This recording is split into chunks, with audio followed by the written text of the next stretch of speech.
All right, welcome holding by the book of Leviticus chapter 18. Again, we're welcome holding by the book of Leviticus chapter 18. We're in verse 5.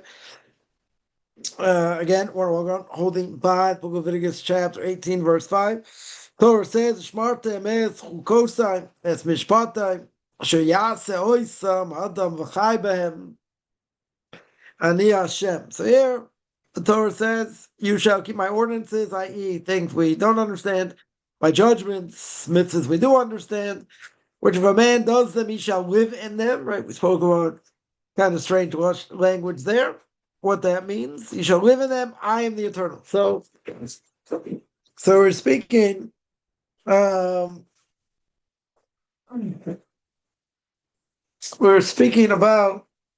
the Or Chaim HaKadosh, that Or Chaim HaKadosh over here says, we mentioned last week, about the idea to live by the Torah.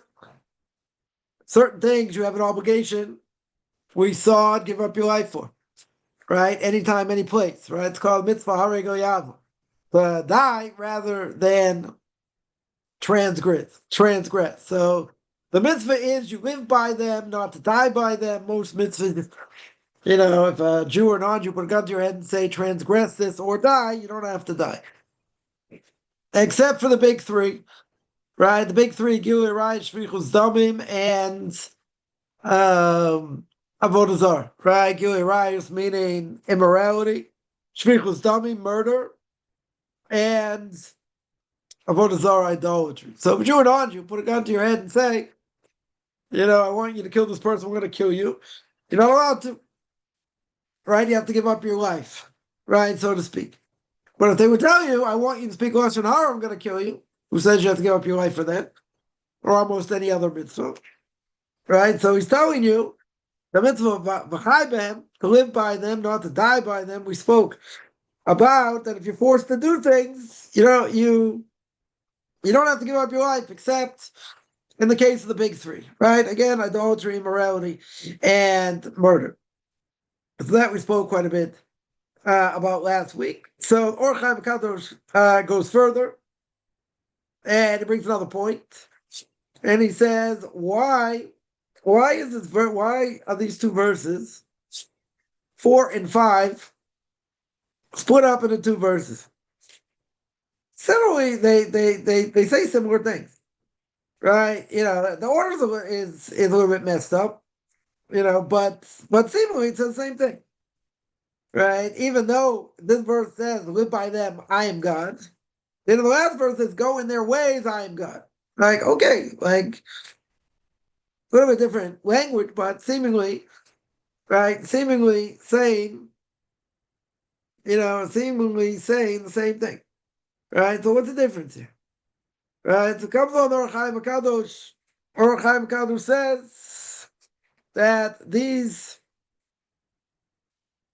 verses are split up into two. Right? What's the reason? First verse it says, right, the end of verse 4, keep these mitzvahs I tell you to do. Ani Hashem Elokeichem. I am the Lord your God. What does that mean? So the first verse, in the second verse it says, Amar Ani Hashem. It says, I am God. Right? What's the difference? So he says, it corresponds to two different kids, two different children. Yeah, one is serving God out of fear, and one is serving God out of love. Right? So he points out the two verses need to be split up for different types of people. One is going to serve God out of love. One is going to serve God out of fear. So then he says, it's already been explained in a number of places that he brings down from the Gemara in Sota. The Gemara in Sota says 31a. Someone keeps mitzvahs based out of fear. Now let's remember. Solomon says the beginning of fear. The fear is the essence. Right? The beginning of wisdom is fear. You have to have fear. Fear does not necessarily lead to love. Love will lead to fear. Someone who's only going to serve God because they're afraid they're going to fry in hell forever. They may serve him, they may not serve him. Because if they understand they're going to fry anyway, so why do it? Why bother? I'm in trouble anyway. Right? Spoke about that in Pirkei Avos. Do it, damned if I do, damned if I don't. Right? If a person got greater potential, they say, I'm going to rest on my laurels. They're also in trouble. Right? If they got greater potential. Right? Spoke about that yesterday.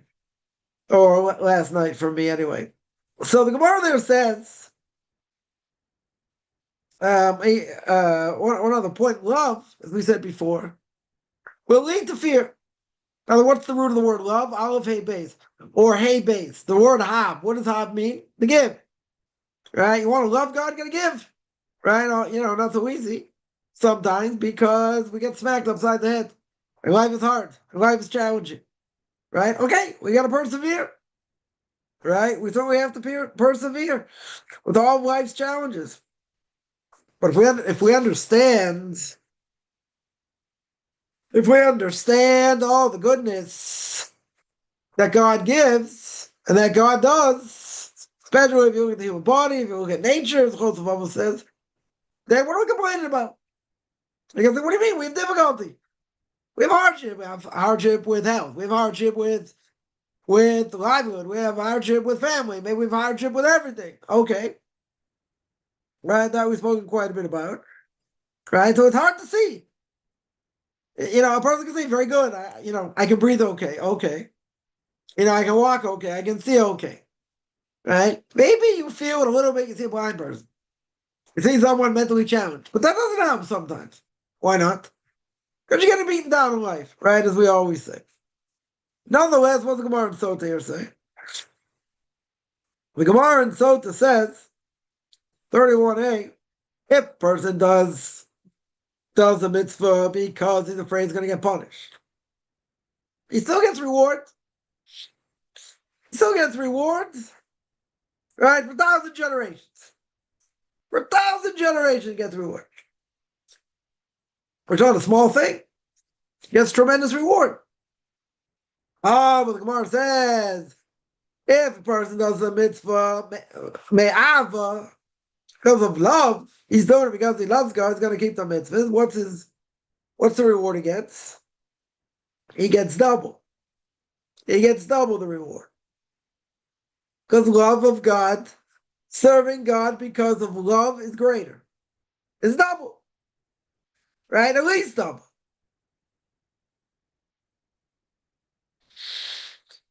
So you see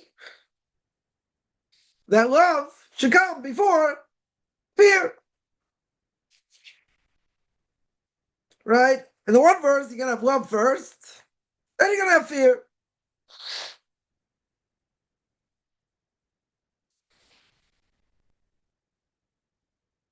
Right? And that's what it says in Tehillim. We say in Psalms chapter 118, verse 20, right? It's part of Hallel. We say, Zeh Ashar L'Hashem. This is the gate to heaven. Right?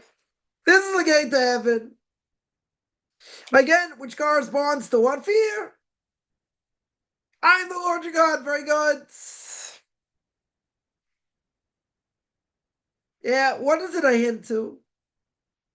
What is it a hint to? Says Or Chaim HaKadosh here. It's a hint to the name of the God of judgment. Yeah, what the first verse said. First verse said in verse 4, Ani Hashem Elokeichem. I am Hashem, God of what? God of fear. God of compassion. But it says, I am God also of judgment. Second verse says, Ani Hashem. So here you get fear. The second verse you have, similarly you have love. But so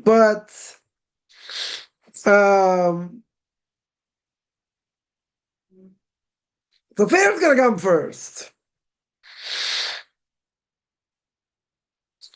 Then he says, Then he says afterwards that God commands, I got two things. I have love in both verses. It says Ani Hashem, and it says Ani Hashem Elokeichem. Love in the first verse, and love and fear. Or what they better? Love and fear in the first verse, verse 4, and love in the second verse.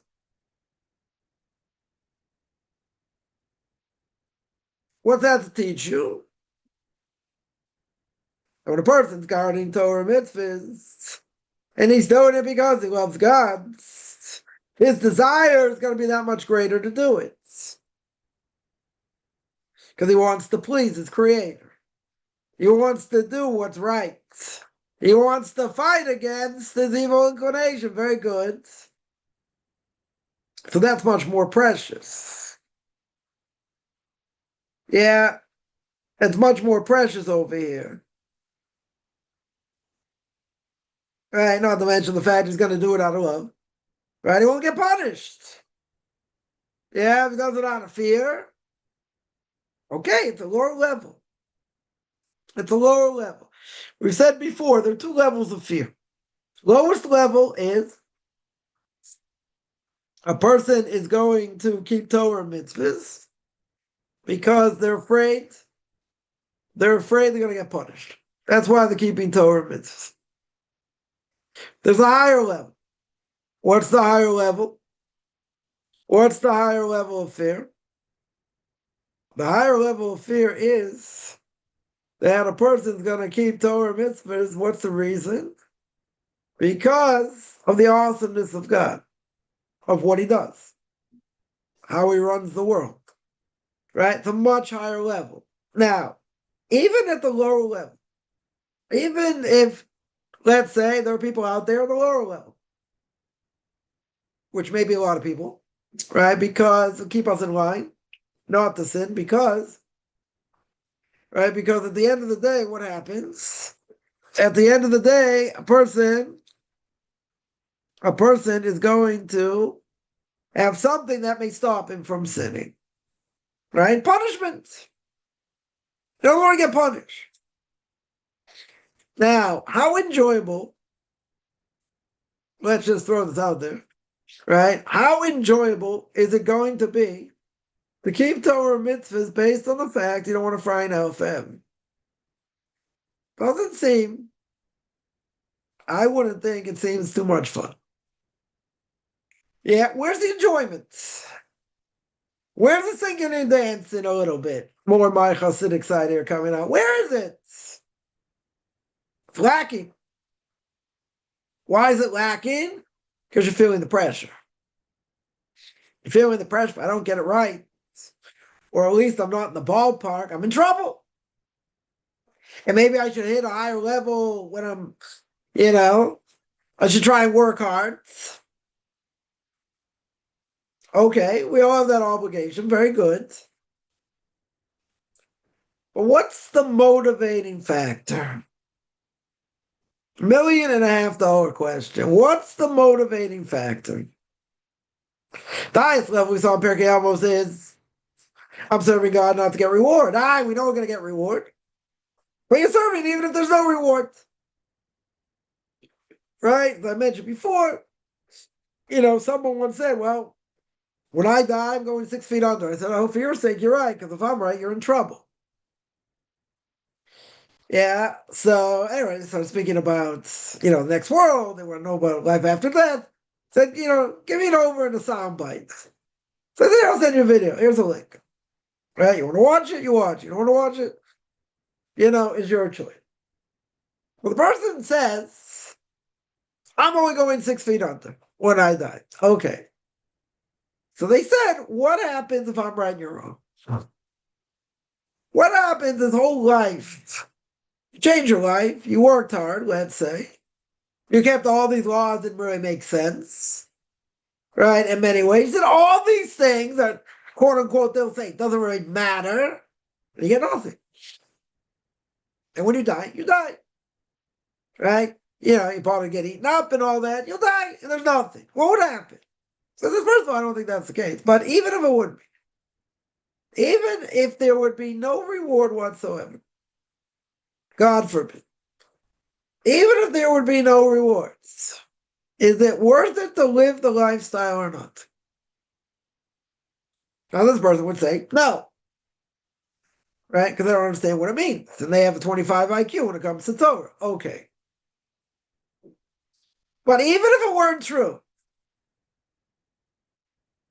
is there any better system out there that can help a person reach their potential better than Torah? Now, the Hindus will say they have it. Christians will say they have it. The Buddhists will say they have it. Everyone will say they have it. Okay. Right? This is not the point to prove why they're wrong.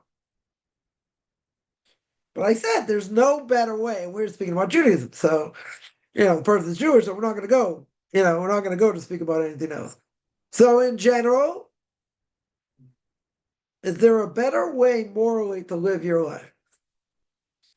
Right? That's what I threw out there. Right? And the answer is no. We don't believe there's a better way. We don't believe there's a better system. Doesn't mean it's easy. Doesn't mean we always do the right thing. But to live the life you want to live with meaning, what am I living for? Right? You can say, live to eat to live. Okay, but it's not living. Right? I mentioned last night in Pirkei Avos, this 6-week crash course, let's say, in Judaism. First part I gave last week was all about what am I living for? Right? Then what does the person want more than anything in this world? Right? I'm not going to rehash what I said last night. You have to watch the video. But what's one thing a person wants more than anything else? Clarity. We said that's what Amalek brought to the world. Doubts. Right? Numerical value of Amalek and the numerical value of the word suffix. The word doubt in Hebrew is exactly the same. That's what they brought to the world. Not just atheism. That's also part of it. Good part of what they brought. Right? Nobody likes to be in doubts. Nobody wants to, have any doubts of, what they're doing, where they're going, what's going to happen. Not a good position to be in. So what do? We try and clarify the doubts to the best of our ability. But people are searching for meaning. That's why we have 80,000 different religions out there. People are searching. People want clarity. Very good. Right? They want clarity. Right? But what kind of clarity is someone going to get and say, okay, I'm going to keep Torah mitzvahs. I've been brought up this way, whatever. Or let's say they came to it. But the bottom line is they're keeping it based out of fear. Okay, that's a level. It's a low level. But how in the world, if a person's only afraid they're going to get fried, they're going to fry in hell forever, and they're going to get punished, how in the world are they going to be enjoyable? Parent tells their kid, keep cleaning, before Passover. Like, but I don't want to. I don't like matzah. They're like, shut up and eat the matzah. Like, who cares? You want to fry in hell forever? You want to get punished? You know what your soul's going to be like? Person will say, I'm never going to reach those expectations. As Chosov says, we only do a tenth, a quarter, a third of what we're supposed to do. We're not going to get there anyway. If I'm not going to get there anyway, what's the point? That's what someone could say. There's really no point. It's game over. I'm never going to get to that level. What's the answer? The answer is you got to put your best foot forward anyway. And you got to try. And you got to see. Maybe we won't reach the potential. Maybe.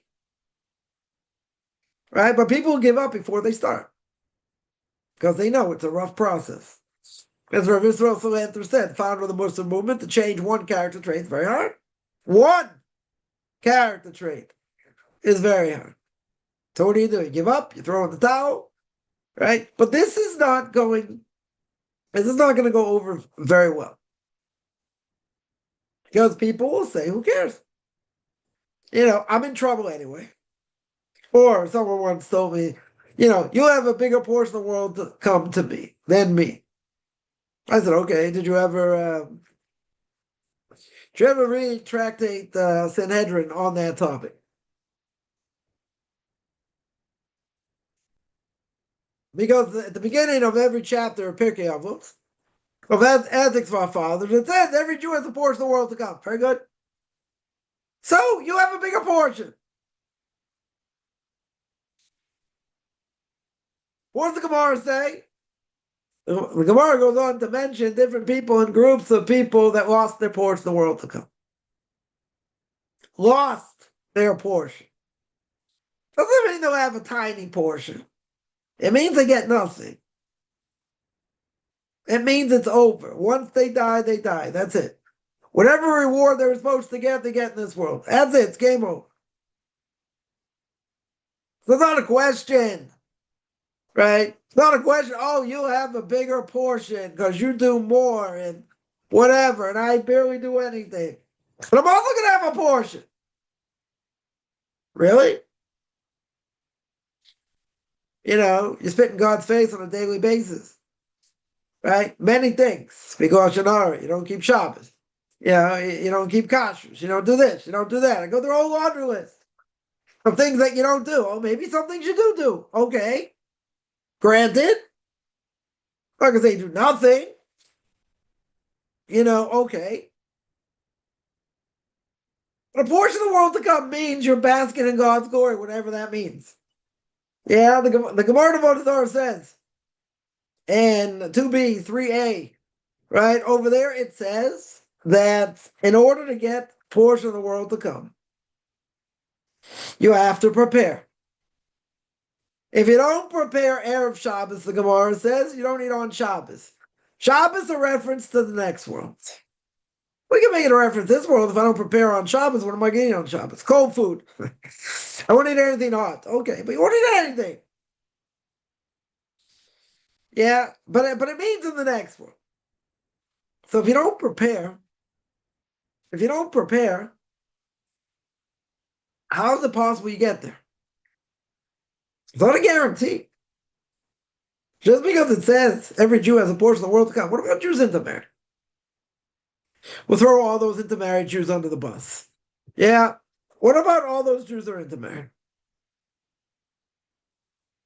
The Gemara says in Eruvin, Gemara says that anyone who sins, Avraham Avinu stands by, or sits, I don't know exactly what he does there, whatever, sits by the gate of hell, and anyone who sins,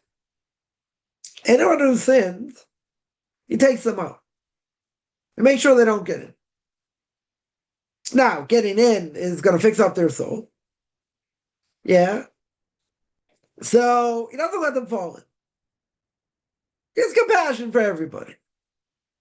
Except, of course, there has to be an exception. The Gemara says, except for someone who the Gemara says is moishech or lasai. He doesn't do circumcision. A guy does not do circumcision. Not because, why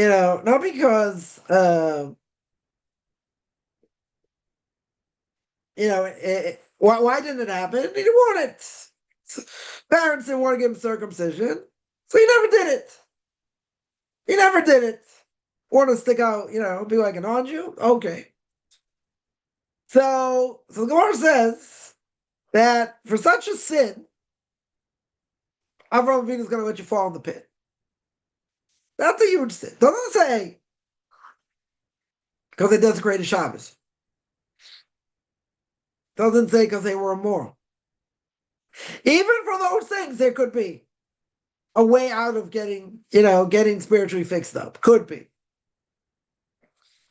This, the Gemara says, no. Abraham's not going to save you if you did that. So I asked my Rebbe the following question. I said, okay, the Gemara makes one case. I would have thought of 10 cases. Desecrated Shabbos being one of them. Immorality being one of them. Maybe idolatry being one of them. I could have thought of a lot of cases. But I asked him this case. I asked him, and it could be in those cases also, it only mentions one. Right? So you could say, maybe it meant what the Gemara thinks, or this rabbi thought was the most important one. That Abraham would stop the person. Would not stop the person. Excuse me, there are other cases also, the Gemara doesn't say. So I asked my Rebbe the following question. Is it only talking about that, or it could be other things? He says, like, I said, someone's intermarried. Everybody knows, every Jew, at least if you belong to a synagogue. Yeah, a lot of people aren't affiliated, but okay. If you belong to a synagogue, you ask any Jew, if they belong to a synagogue, yes or no, no buts, A or B, are you allowed to marry a non-Jew? They'll say no, but I said there are no buts. Right? So what's the answer? No. You're not allowed to intermarry. You give me Webster's fifth definition, whatever, but the answer is no. Right? Okay. Now they know it's wrong, but it doesn't bother them. I don't know, maybe it doesn't. Whatever, it doesn't stop them. Right? Let's say. So that's my right the following question. Everyone knows you'll marry, and Jew doesn't marry non-Jew. So I asked them, what about them? What happens to them? Does Abraham stop them or not? And he answered me in 4 words. He said, what do you think? That was his answer. He says, what do you think? So I got the answer. No. That's the answer. He's not going to help them. Why? Because there's a limit. There's a limit. Can't claim ignorance is bliss over here. You can't say, I didn't know. If a person, let's say, never knew they were a Jew, and only after that they find out they were Jewish, it's one thing. Then that's total onus. They had no idea. If they grew up as a potato farmer in Idaho, right? No offense, I know it's a potato farmer grew up in Idaho. They grew up not knowing anything about Judaism. Zero. Ignorance isn't totally bliss here. Right? It's all we call it Tino Chinishba, Ben Anachri, Ben Aku. Jews that are literally taken captive by the non-Jews. They don't know what they're doing, but ignorance isn't bliss. If they desecrate Shabbos, is a serious thing? Yes. Are there repercussions for that? Yes. They do other things, are the repercussions? Yeah. But for most things, they're looked at as they did it by accident. Okay. This you can't say is by accident. Like someone told me who was into marriage. They said, well, one of their kids, or both their kids, essentially, married non-Jews. Well, they're not Jewish because their mother's not Jewish, even if they think they're Jewish. Okay. Right? We don't hold by patrilineal descent. It's only the mother's Jewish. Very good. Right? The parent says, that was their choice. They made the choice. Right? They made the choice. And they said, well, kind of bummed out about that. What do you mean you're bummed out? You yourself did the same thing. Wouldn't you say the apple doesn't fall far from the tree? You can make that argument. But if you don't care, why is your kid going to care? It's not important. It doesn't matter. Maybe tell me, it's the gravy on top. It's a great person, this and that. Okay, but they're not Jewish. Your kid isn't Jewish either. Right? They won't see it that way. But, even if it's not really saying by patrilineal descent, it's because I'm Jewish. Well, as one parent is Jewish, that's enough. Right? Judaism made up in your own mind. Okay. But there's a limit. There's a limit what God can stand. Right? And this is the horrific thing. Because lack of education leads to assimilation. And what does assimilation lead to? Intermarriage. It's very clear. If you're not close to your religion, you intermarry. Statistics have proven this out. Right? And that's the single biggest problem today among the Jewish people. 50%, 60%, some places it's higher. It's all because of lack of education. If they had proper education, now they can make a choice. Right? People said about my kids, see what happens to them. I said, they'll make a choice. But they're given the real education. When you're given the real education, you choose to go against it. Okay. Everyone has an evil inclination. I'm not saying that the system is perfect, right, for everyone, and people can have difficulties. Okay, that's not really the point here, right? But But people will say, see, you have no guarantees. You're right. Right? What are the only two guarantees of life? Death and taxes. Right? Not necessarily in that order. Very good. So no guarantees. But I would think if you educate them the best way to keep Torah mitzvahs, then you have a very strong chance they're going to stay on the path. And even if you want to say that we have, let's say, a 10% dropout rate, let's say it's 10%. Even if it's 10% in the secular world, secular Jewish world, you have a 50, 60, 70% dropout rate. That's at least 5 to 7 times greater chance your kid's going to intermarry. So what's better?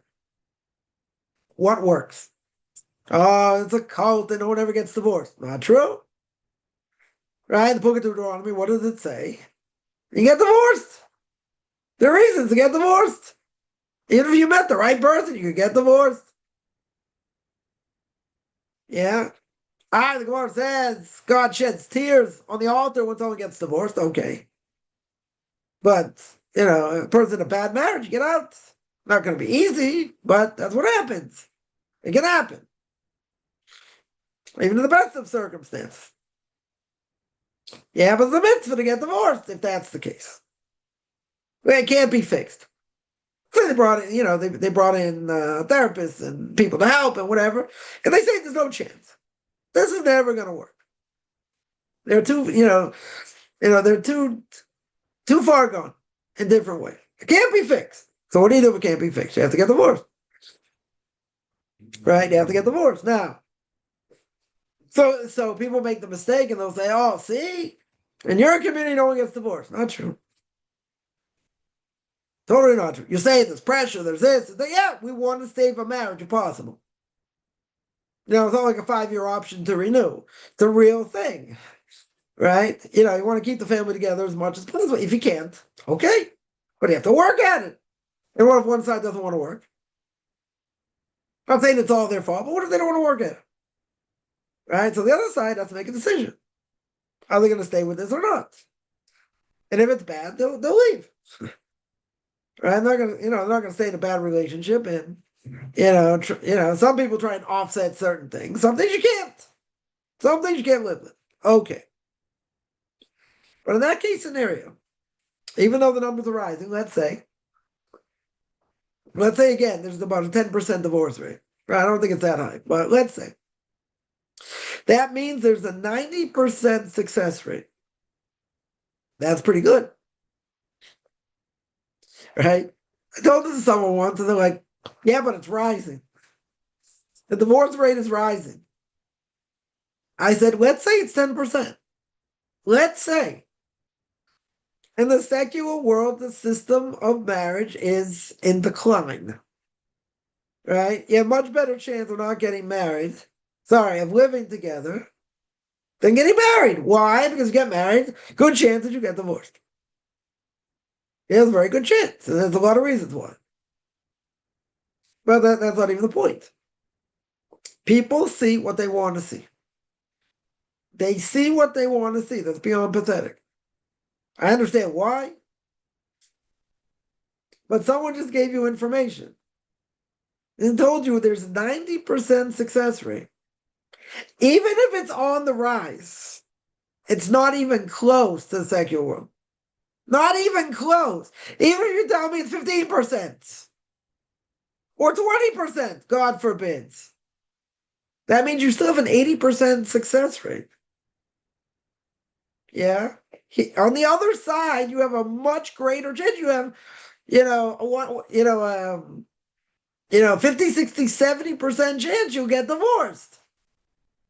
And here you have an 80% chance that you won't get divorced. So there's no comparison. None. I give you 10 reasons why that is. Makes perfect sense why that is. But you see what you want to see.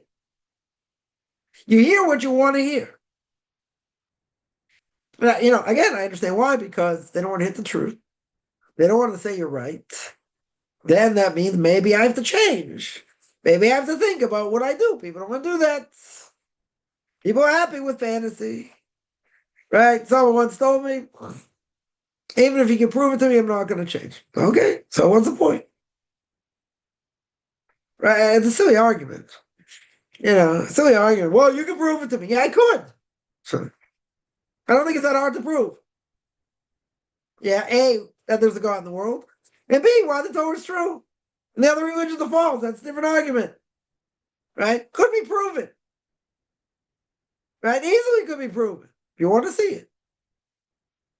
Right? If you don't want to see it. What does the Gemara say? As we always say. You want to go on the right path, God will help you. You want to go on the wrong path, He won't stop you. Right? There are verses in the Torah that make it look like there are two creators. More than one creator, right? In Sodom, God says, let us see what's going on in Sodom. Who's we? Right? The English we, the plural we. Who's we over here? But Rashi says they're on the spot. Who's God talking to? The heavenly court. Does he talk to the heavenly court? No. God make his own decisions? Yeah. But he's talking to the heavenly court, showing his humility, talking to people below him, or beings below him, whatever. Okay. Now, could a person make a mistake and say, as the commentaries say, a person can make a mistake and say there are two creators. There's more than one creator. So a person can make that mistake, true. And what if that person makes the mistake and says, see, over here must be more than one creator? Yeah, that's a big problem. That is a serious problem. But we have free choice. Could a person make that choice? Yeah, they could. Right? They can ruin their lives, the lives of their family forever. They can make that choice. God gave everyone a brain. He gave us the ability to think and to reason, right? To make decisions. When the Torah says God put in the spirit of life into a person, right? What's the spirit of life? Says Targum, says Onkelos over there, right? In Aramaic, he says, gave us a ruach memalelo, the ability to speak. Well, animals also speak. If I were Dr. Doodle, I could speak with animals. Very good. They got their own language. Good. What does it mean to speak? So there the Targum says ruach mamala means to reason. Doesn't just mean to speak. Means to make decisions. Animals, they don't make decisions. What they do is based on instinct, right? They have one aspect of the soul. Everyone has that aspect of the soul.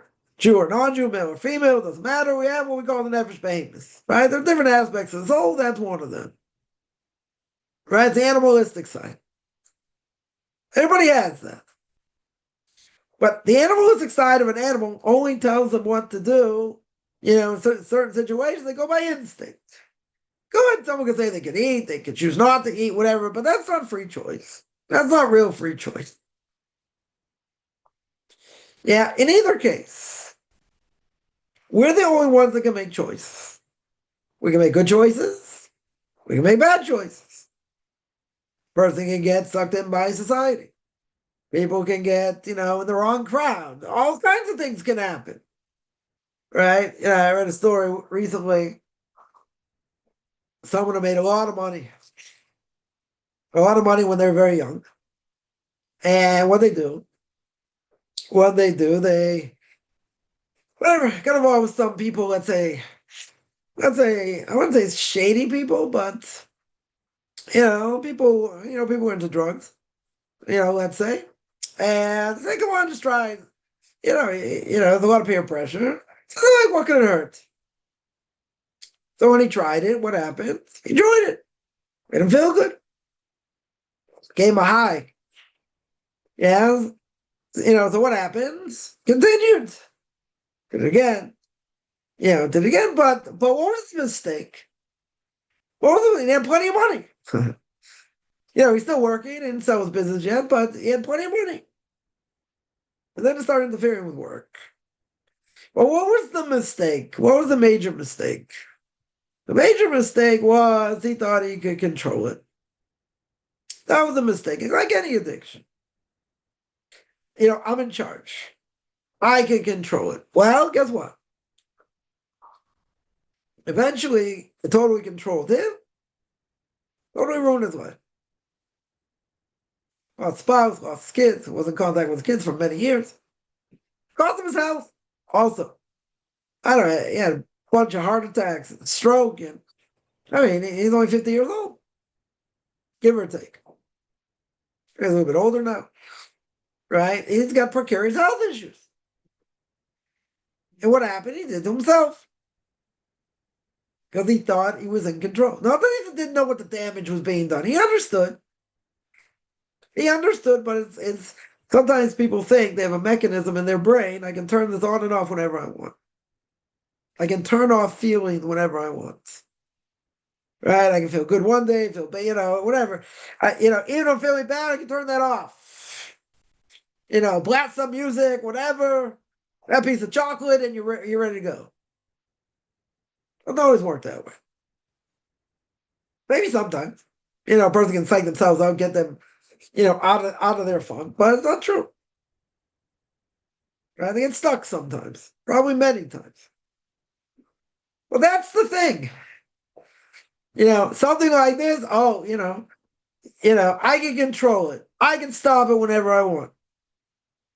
They don't want to. Why don't they want to? They're too far gone. One eye to the next eye. What happens when you come crashing down? That's what happened to this person.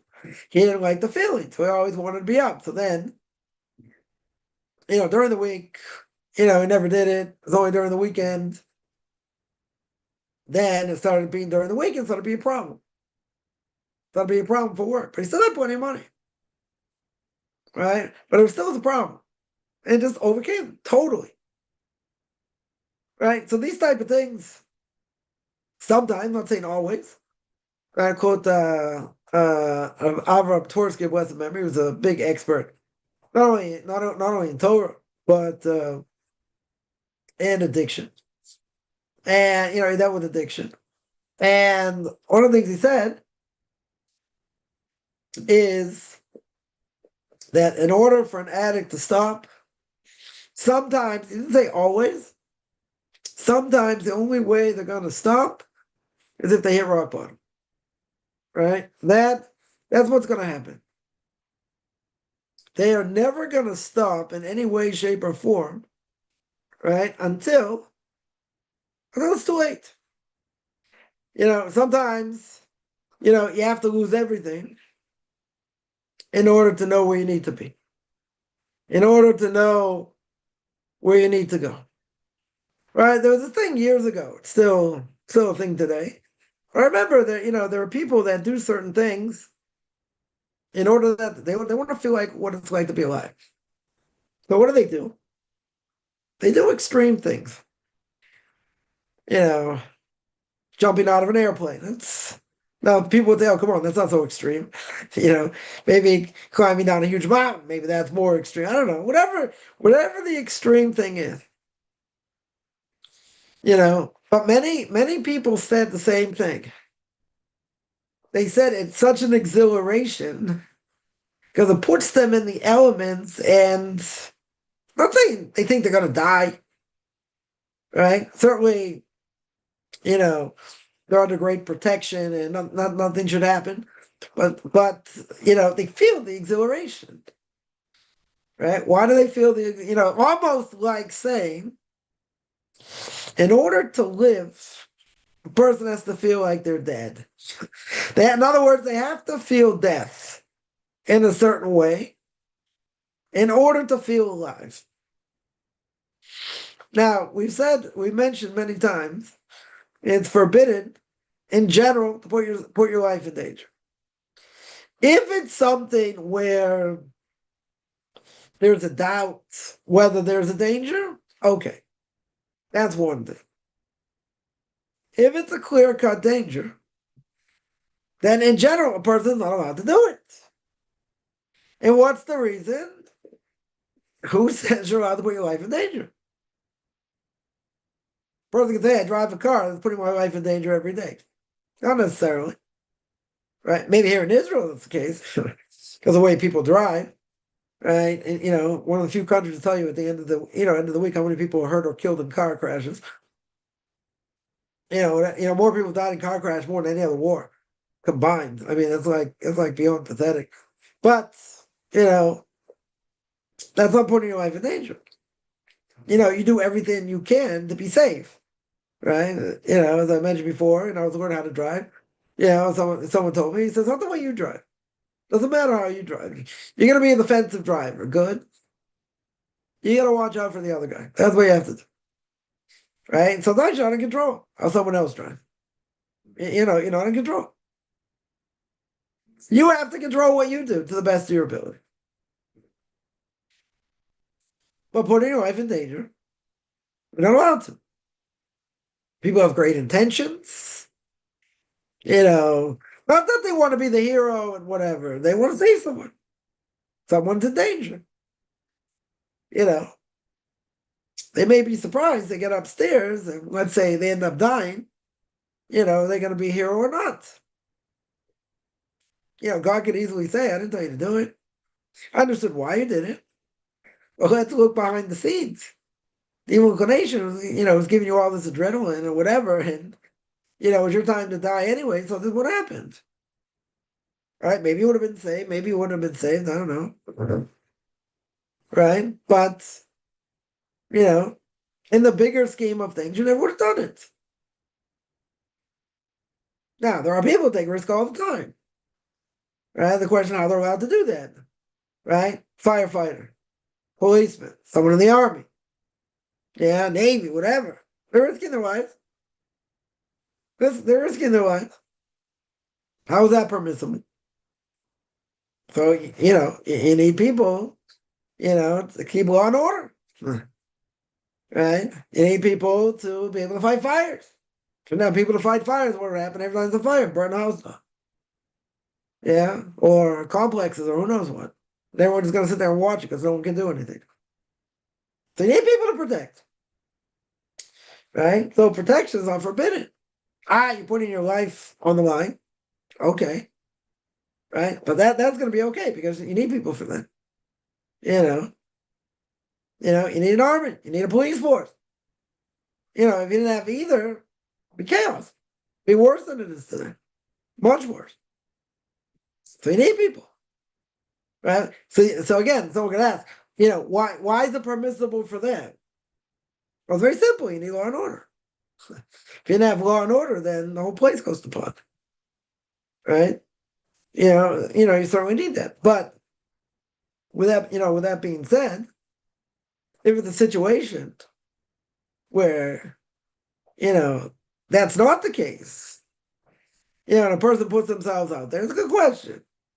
Right? It's a good question. They get injured or they die. Should they have done it?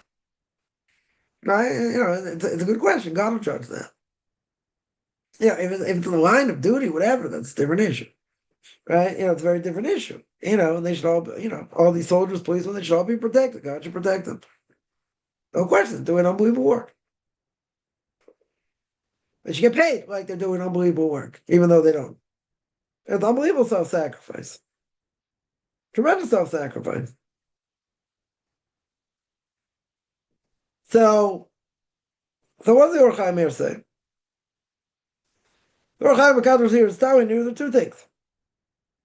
There's something called love of God, love of mitzvahs. And there's something that's called fear of God. Now, we said before, says King Solomon in Proverbs, fear of God is what?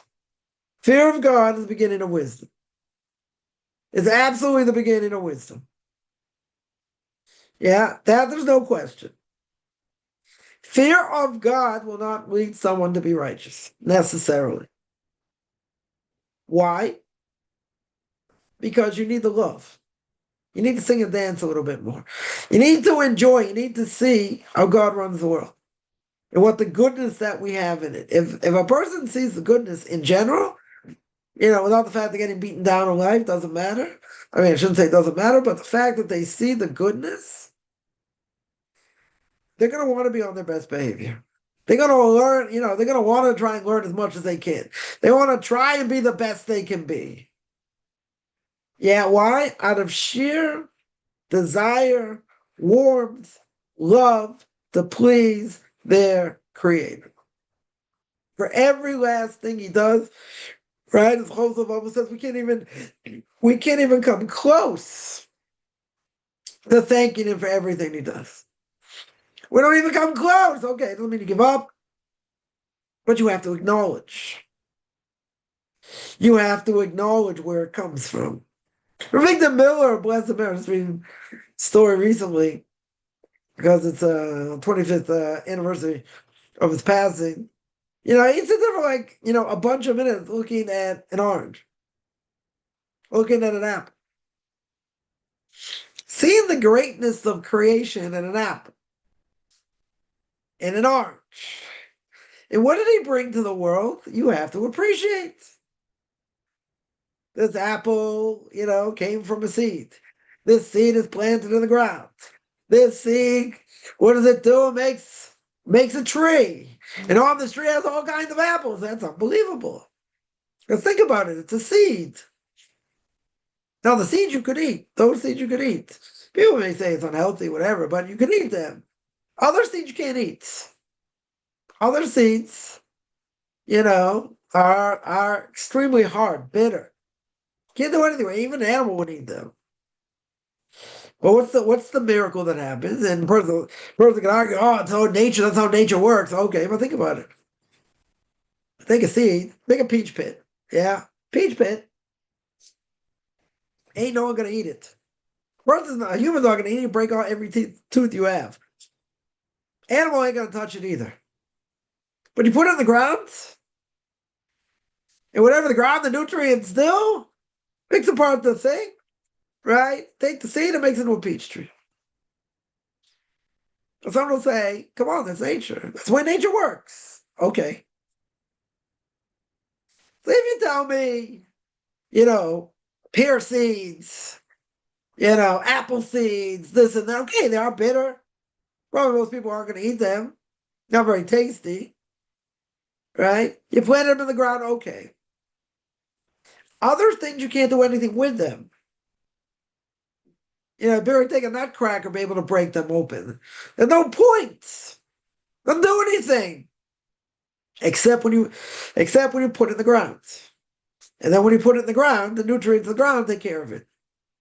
And all things being equal, a lot of water, sunlight, you're going to have a peach tree. Hundreds of peaches. 50 peaches, I don't know, whatever it is.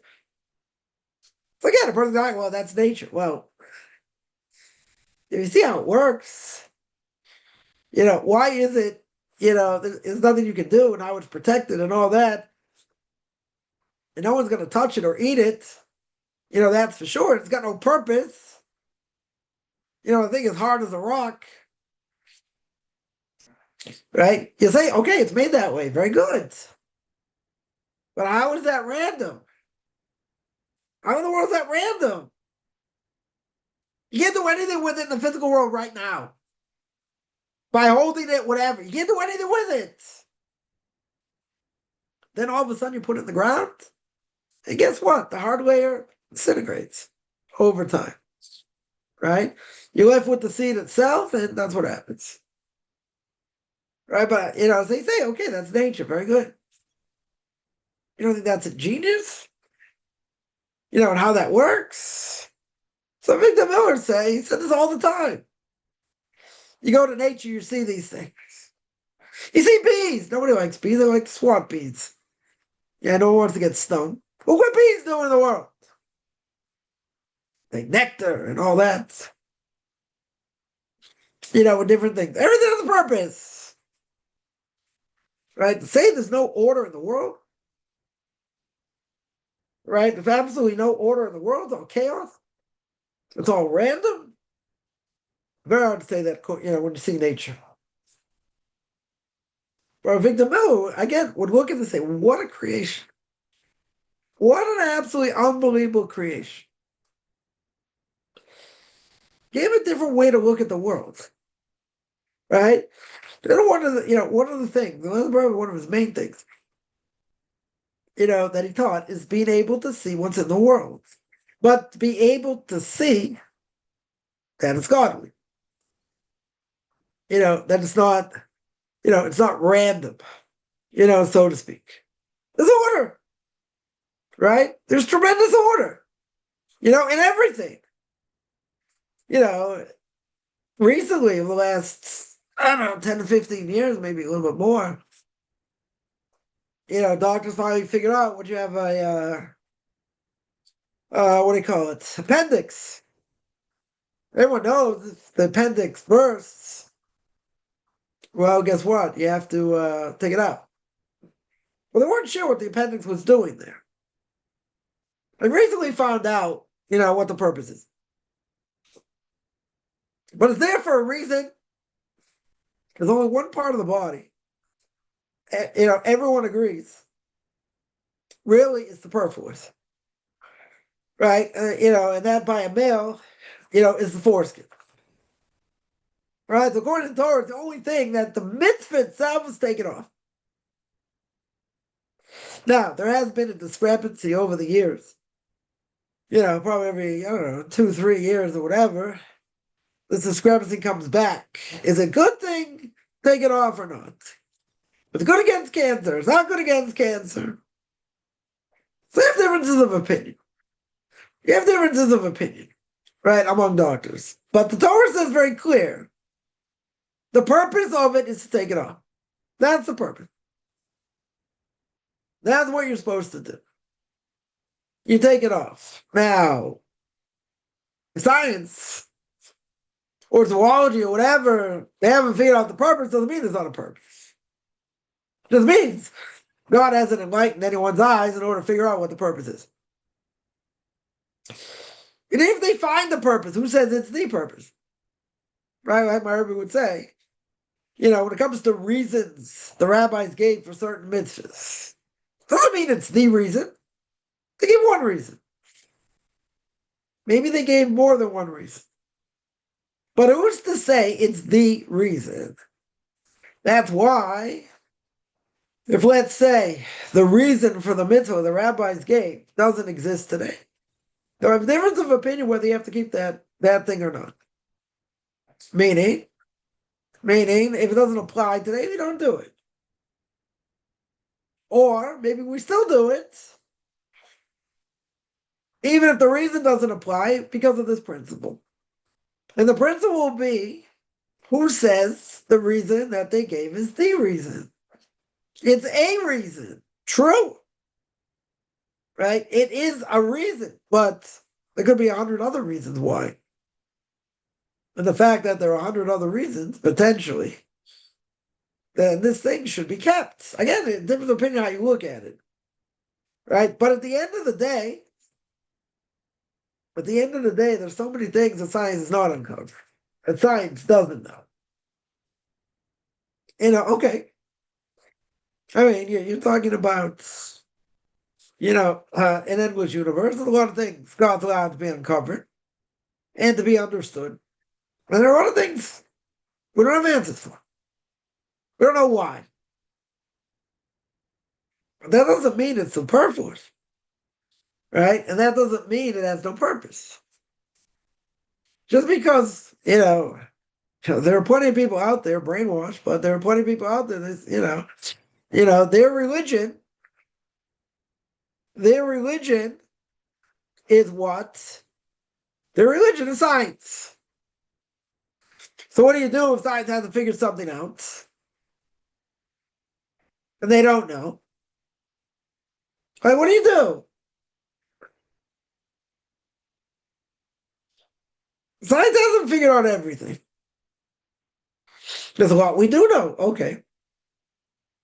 Well, there's plenty we don't. It doesn't, I'll give an example. The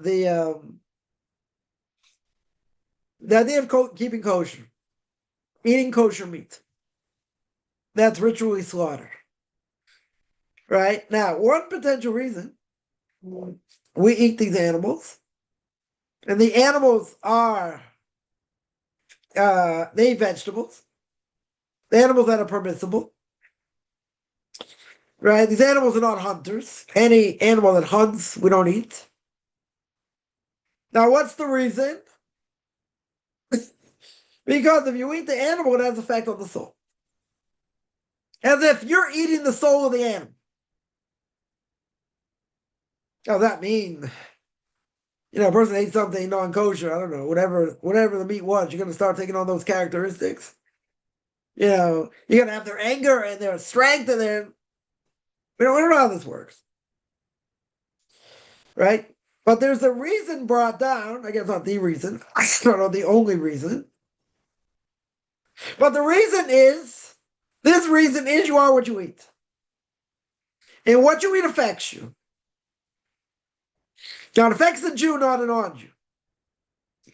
Right? That's why non-Jews have to keep kosher, because it doesn't affect them.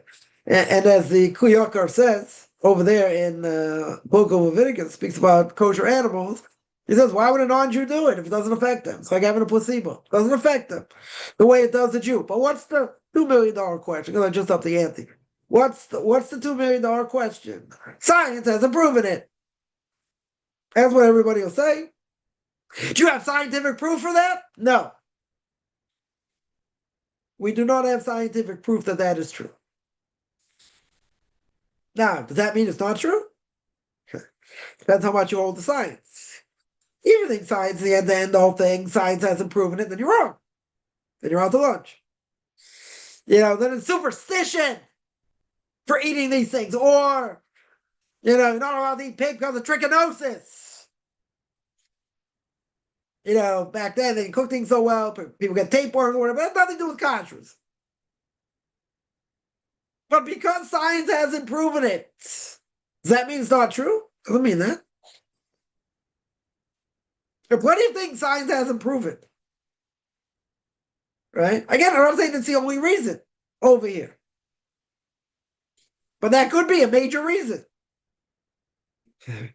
Right? But, it's like the Greeks. They only believe in what they see, what their mind can fathom. So think Socrates, Aristotle, they'd laugh at this. They would say, there's no possible way. How can it be if a person eats something, let's say, you really think you're eating the soul? The thing's dead. Right? It's a cat, it's a dog, it's a horse, I don't know. Whatever type of food it is, it's dead. Meat is meat. So you say, no, not true. Red meat, let's say, from cows or whatever, is different than other types of meat. Okay. Right? We can argue different types of meat. Good. But what's the effect? You can say it doesn't matter. The animal's dead. However it's dead, doesn't matter. Well, we hold that's not the case. We hold you need to ritually slaughter it. If you don't ritually slaughter it, you can't eat it. Right? It's forbidden to eat, even if it's a kosher animal. Yeah, but even if ritually slaughter, I don't know, a tiger.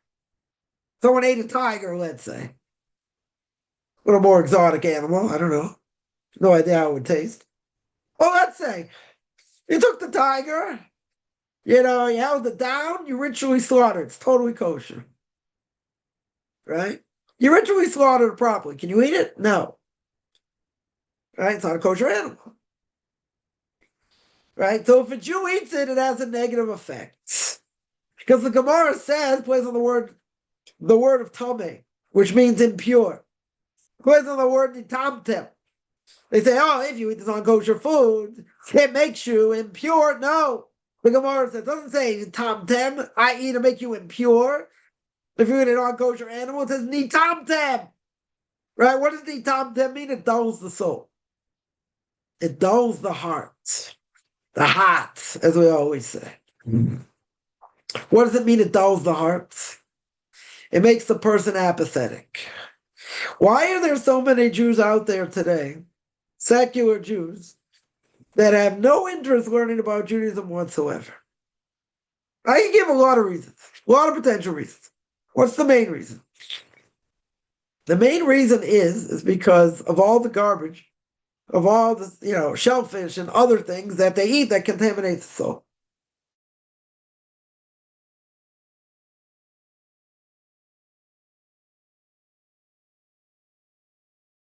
And you eat this stuff, it has a negative effect on the soul. What's the negative effect? It dulls the soul. It's like trying to start a Humvee with the 9 volts. Ain't ever gonna happen. Right? I remember I was engaged, a friend of mine happened to be in Israel, whatever, it's a few months, I guess, before I got married many years ago. They went, so my wife and I went out with them for dinner one night. Whatever, just started asking, do you ever think of God? I'm like, no. Do you ever think of, like spirituality? No. Do you ever think of this? No. He's very Jewish, very pro-Israel. Still very pro-Israel. Still very Jewish. Yeah. Nothing there. Went to Hebrew school, yeah. Knows how to read Hebrew, probably. Go to synagogue on the day his father died, he says Kaddish, yeah. Says the morning's prayer, yeah. Keep kosher? No. Right? Keep Shabbos? No. Keep other mitzvahs? No. There's no connection. No connection. Right? Now, we can pinpoint maybe certain things happen. Whatever. Wasn't brought up religious. Okay. Happens to the best of us. But when someone tells you that, and there's nobody home, literally, there's, in that case, in spiritual terms, nobody's home.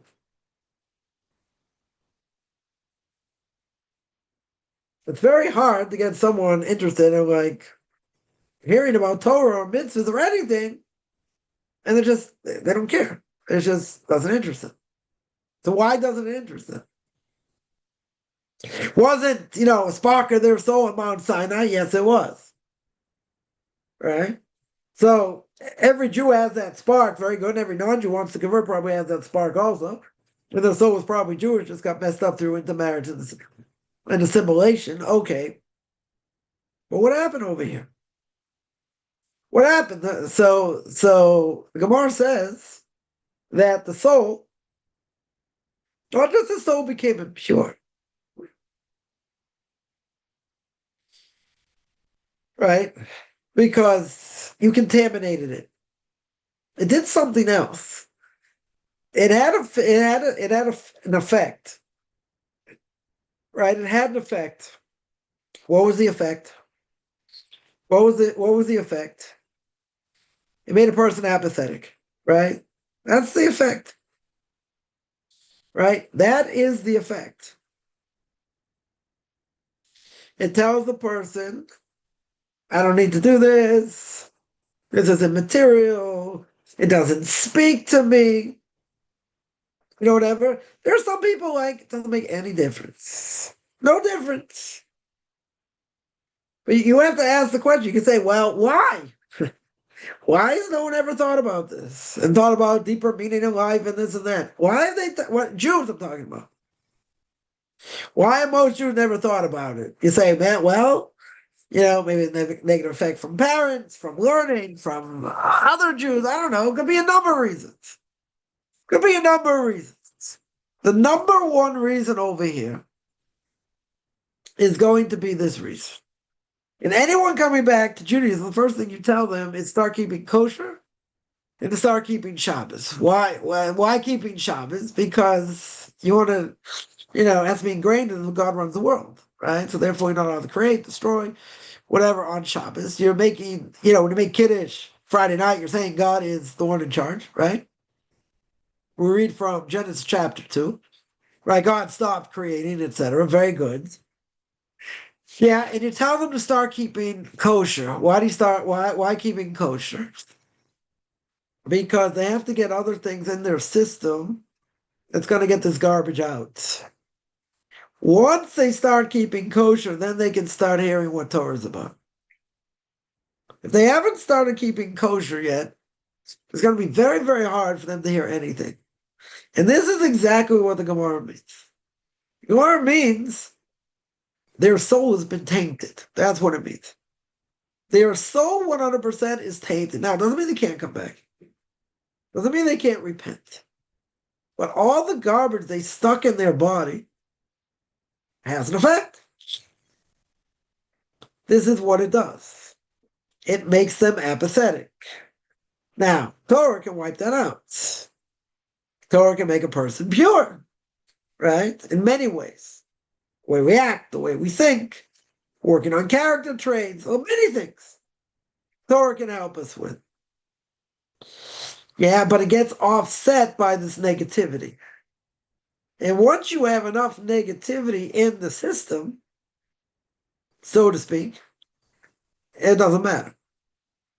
Whatever you say is not going to penetrate, right? I'm not going to say never, right? I'm not, I won't say never, but many times it will not penetrate because there's nobody home.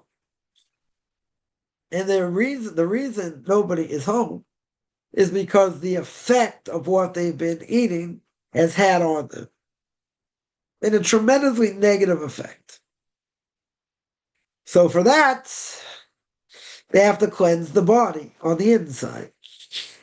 Because if not, they can't hear Torah. They don't want to hear Torah.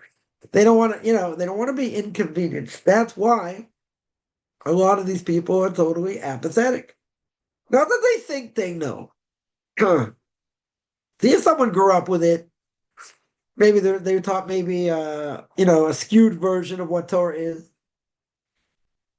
or whatever, but they never get the right message. So essentially, they don't really know what it is. Even if they grew up, let's say, more modern or whatever. A lot of times, whatever they do know, they don't know. They don't know right. They don't know the right thing to do. Right? So the mind-boggling thing is who taught them?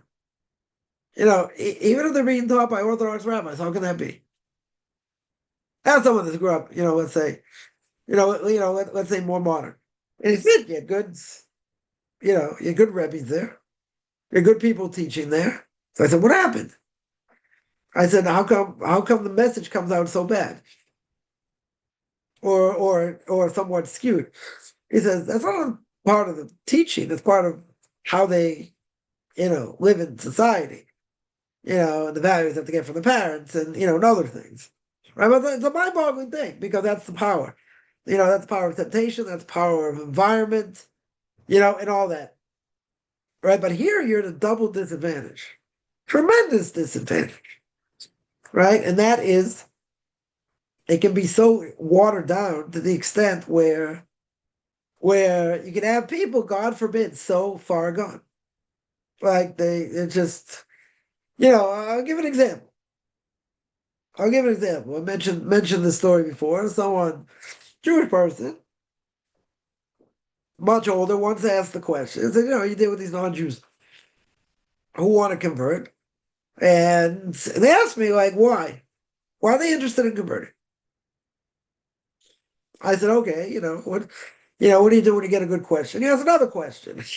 So I asked them. I said, okay, why would a secular Jew want to become an Orthodox Jew? Right? Uh, why would that be? Right? Why would a secular Jew want to be, become an Orthodox Jew? Right? Why would that be the case? Well, okay, it's a good question. It's a valid question. So I said, there are people out there, which this person like couldn't even imagine, right? There are people out there actually searching for truth. I didn't even get to the point where, most people I deal with are former Christians, whatever, and they see the fallacy of Christianity, but I told them there are people out there that want truth, that really want truth, right? So this person, no joke, absolutely no joke here. They look me straight in the face and they say, come on, get real. They're like, get real. Who's looking for truth? I can tell me the person was like extremely shallow, maybe. Don't know very much about Judaism at all. Very good, right? I mean, very little here. Okay. Nobody out there searching for anything? Nobody, or if they are, now I'll give my spin on it for what it's worth, right? And if they are searching, they're crackpots. Or, quote unquote, they're missing something. Now, they didn't say that. And maybe that's not what they meant. Could be that's not what they meant. I don't know if they would say it per se. At least to my face, maybe they, didn't want to be offensive. Didn't want to be offensive. Okay. Well, why would somebody say that? Because they don't have a clue what life is. Since they don't have a clue, which is most people, They don't have a clue at what life is. They'll say, who's searching for truth? Are there people out there searching for truth?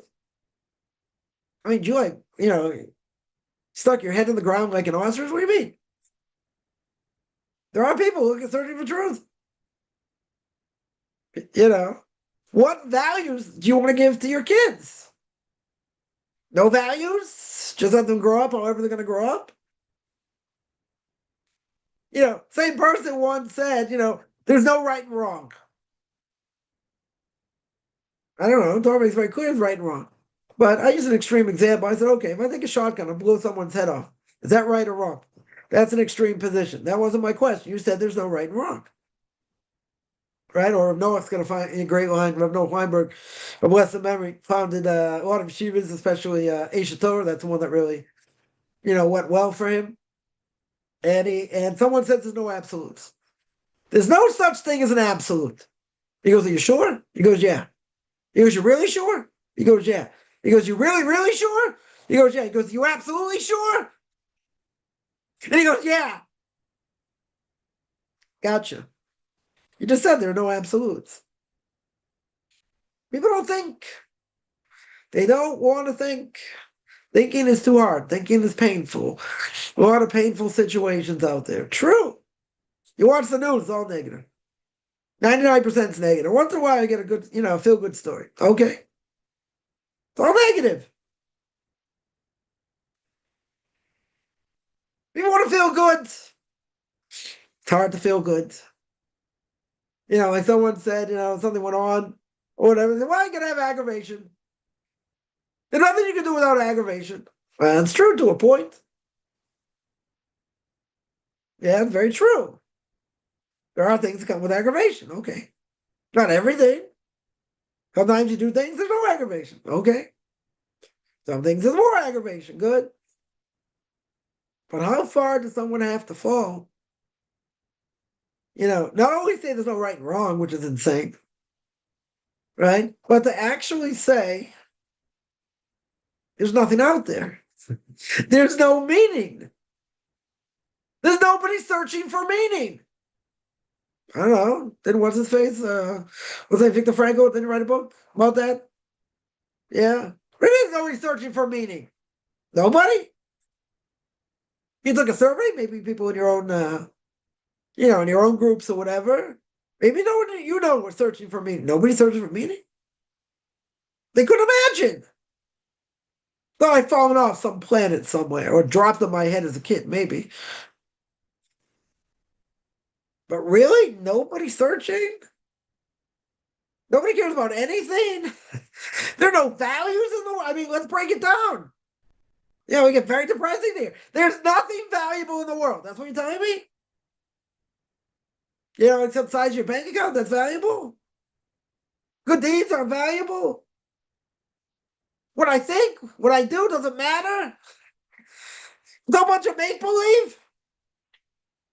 And people have no idea it's connected to Torah.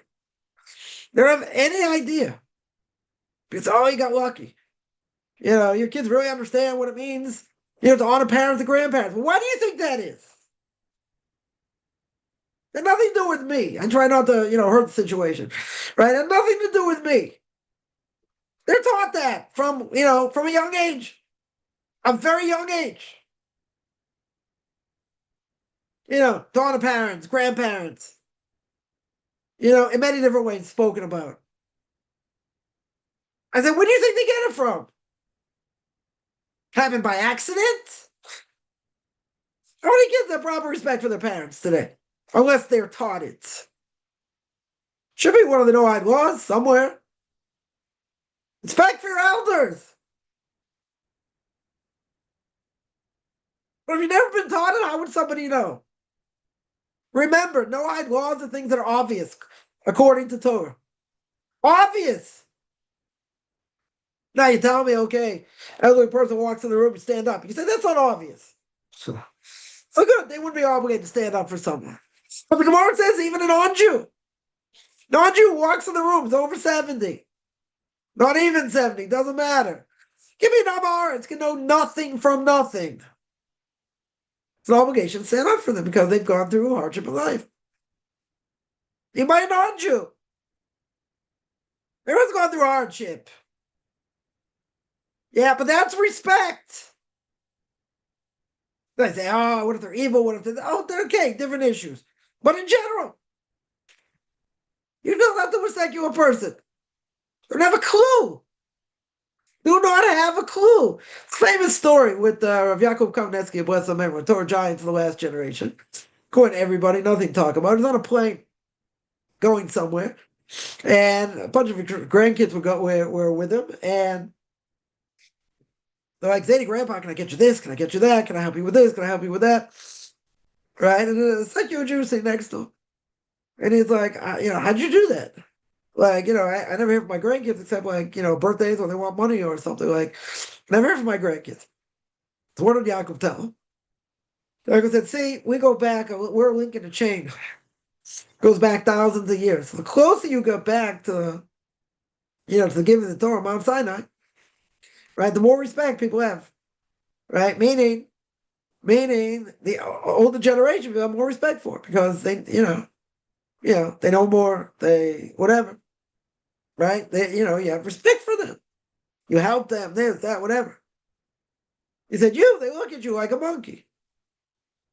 Right? So if you believe in evolution, they look at you like a monkey. They treat you like a monkey. That was his answer. Very sharp. Right? Very sharp answer. But it's true. Because kids are not going to get it if they're not taught it. And even if they are taught it, maybe they'll get it more, get it less, whatever. But they have to be taught it. It has to be reinforced. It's not a mistake, so to speak, that it's, what do you call it? It's, it's one of the 10 Commandments. That is part of the 10 Commandments, right? At the end of the day, you have to be taught these things. These are things the person's not going to get on their own. It's a mind-boggling thing. It's a mind-boggling thing because I would think, right? Whoever cares what I think, but I would think, that if it's not taught, you're not going to get it. They're not going to get it. Now, again, this should be obvious. It should be obvious. Well, it's not so obvious. Right? Anyone, seeing how people treat their, let's say, the parents. And again, I'm making it very simple. I'm not saying they're evil, per se. Don't show respect. Right? Someone told me a story. I told this story before. I mean, it's beyond pathetic. Someone's, at a mall, let's say, the grandchild, the grandchild, I don't know, 20s, 30s, let's say, early 30s, let's say. Like, come on, Grandma, let's go. We gotta get somewhere. Like, why are you walking so slow? That is like the ultimate disrespect. It'd be one thing, imagine if they were like so frail, they're walking with a walker. Like, come on, kid, you walk faster? That's cruel. They weren't walking with a walker. They can walk. They never came. They can walk. But guess what? They're older. They're much older. Someone told me this story. I was like, are you kidding? Oh yeah, I've heard it more than once. Slap the kid. It's totally disrespectful. And nothing to talk about. Nothing to talk about. But how would they know? And if you would tell them, they would think, what's the matter? They know I'm just trying to get them to walk quicker. It's a fact. They're walking very slow.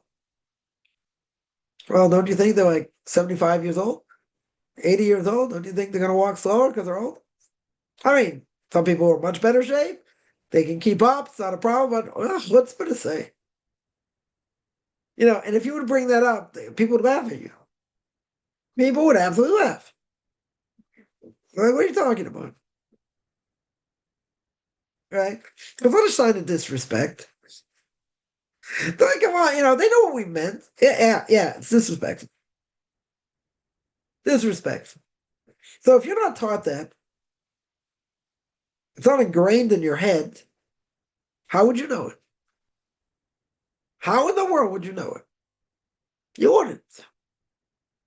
And now if someone brings that up years later, you're not even going to hear it. You're not going to think there's anything wrong with it. But if you explain to them, listen, there's a mitzvah in the Torah, it's called honor your parents, right? Honor and respect. And you break it down. Again, we're talking about where they're not evil here. And you break it down and what honor and respect means in the eyes of God. Yeah? You explain to them, soup to nuts, what this means. Are they going to buy into it? I don't know if they're going to buy into it, but at least they should know what respect is, what isn't.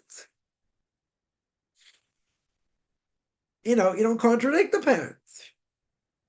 It's also disrespect, right? You can say, oh, I think the Torah says like this, or they'll understand that you're telling them they're wrong, but you're not telling them directly. Then someone will say, what if they blaspheme? They say negative things against the Torah. Okay, it doesn't matter. It doesn't matter. Right? But you have to show respect. Regardless if they show respect or not. You have to show respect to them. You have to show you're bigger than them. Yeah? Even if they're going to make blasphemous statements. Okay, that's not putting a stumbling block in front of them, even if you know they may say that. Even if you know that. That's not putting a stumbling block. What do you have to know how to talk to people? At the very least, they brought you in the world. That's worth something. You wouldn't be here otherwise. Maybe better you weren't here. I don't know. Maybe better off in heaven. I don't know. But you're in this world. For better or for worse, they brought you in this world. That's one reason, to have respect. Again, I'm not saying I'm not saying that they're evil. No parents perfect. Kids can have claims against the parents. Oh, you did this, you didn't do that, you should have done it. Okay. No one say we're perfect by any stretch, but it's a totally different ballgame. Totally different ballgame.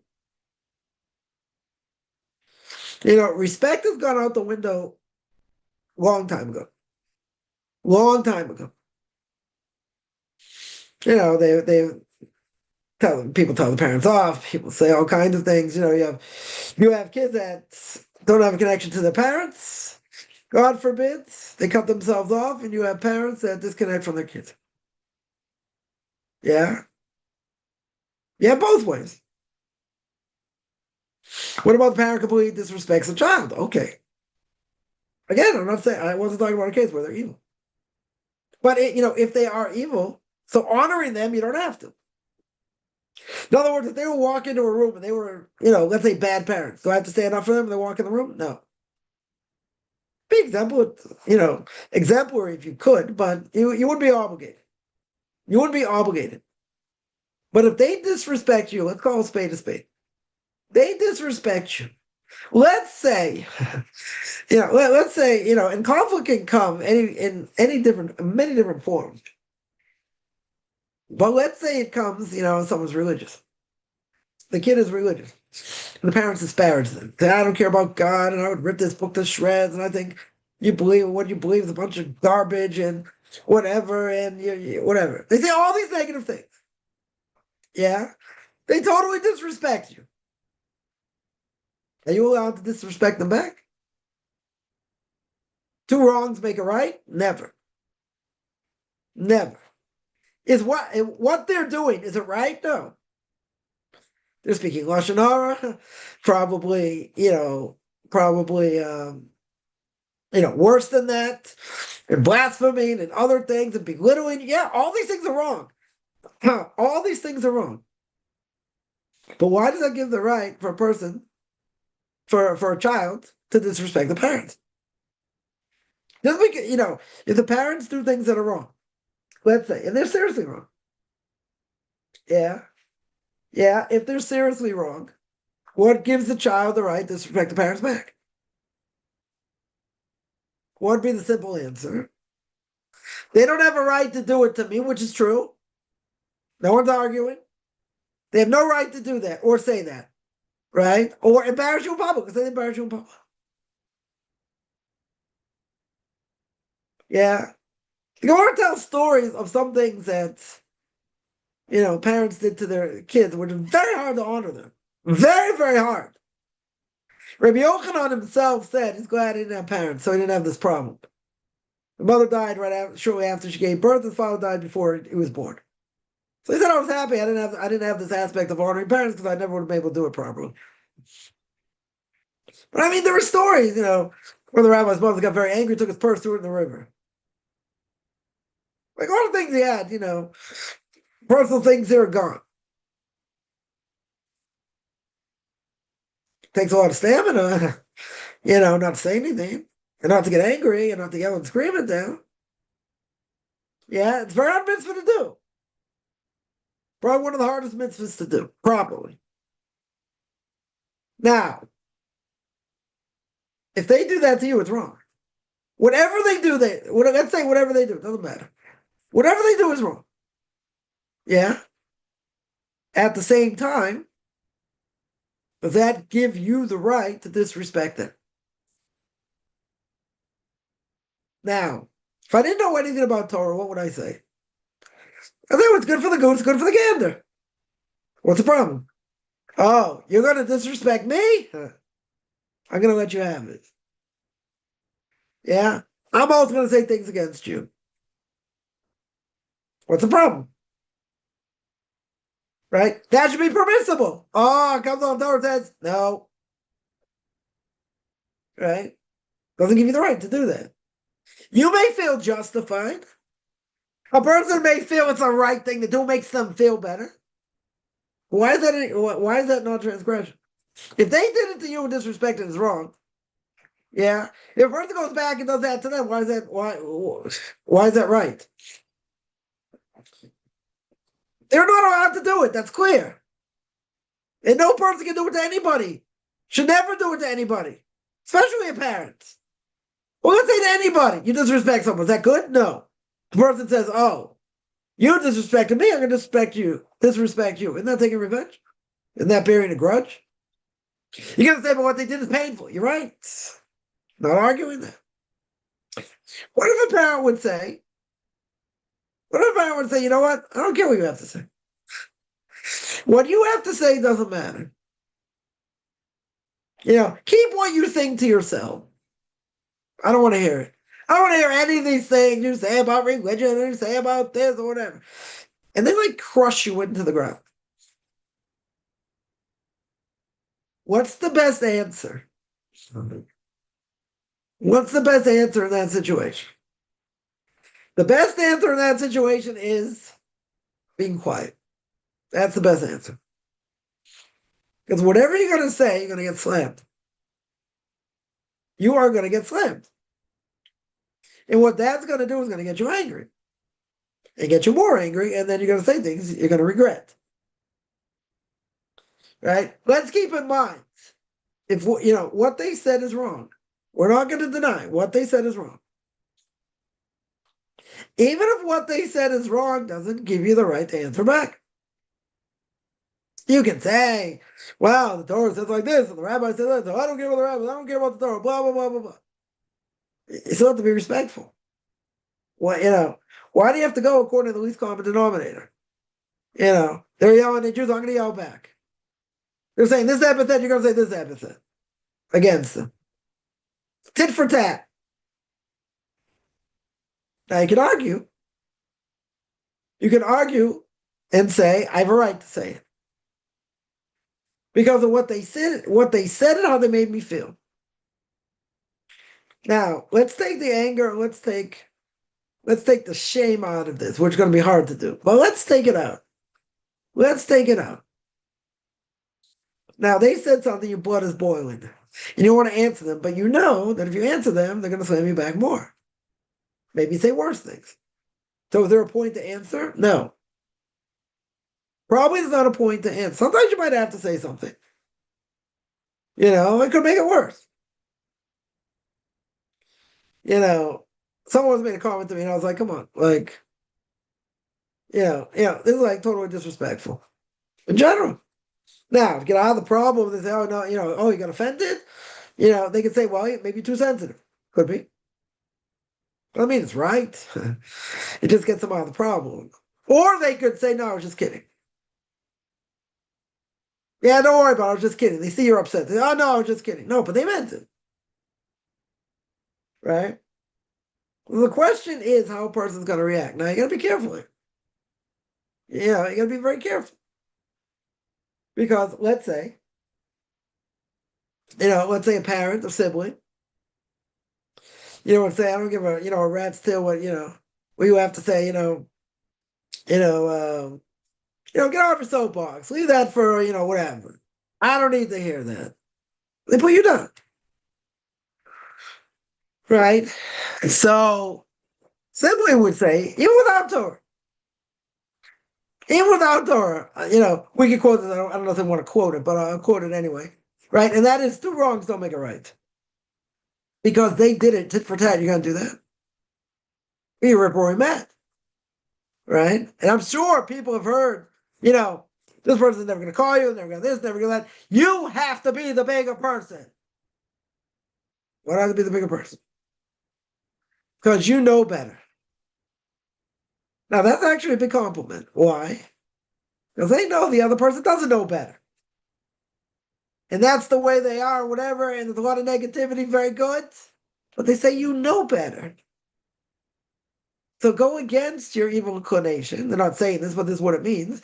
Go against your evil inclination. Go against other things, and but you don't want to do it. Right? Because you don't believe anything's going to change from it anyway. And you don't want to you feel like you're going groveling back. Nobody wants to do that. Maybe for the sake of peace, it's a good thing to do. I'm not going to say it's an easy thing. Definitely, it's definitely not an easy thing. But the very fact they brought you in this world, they demand respect.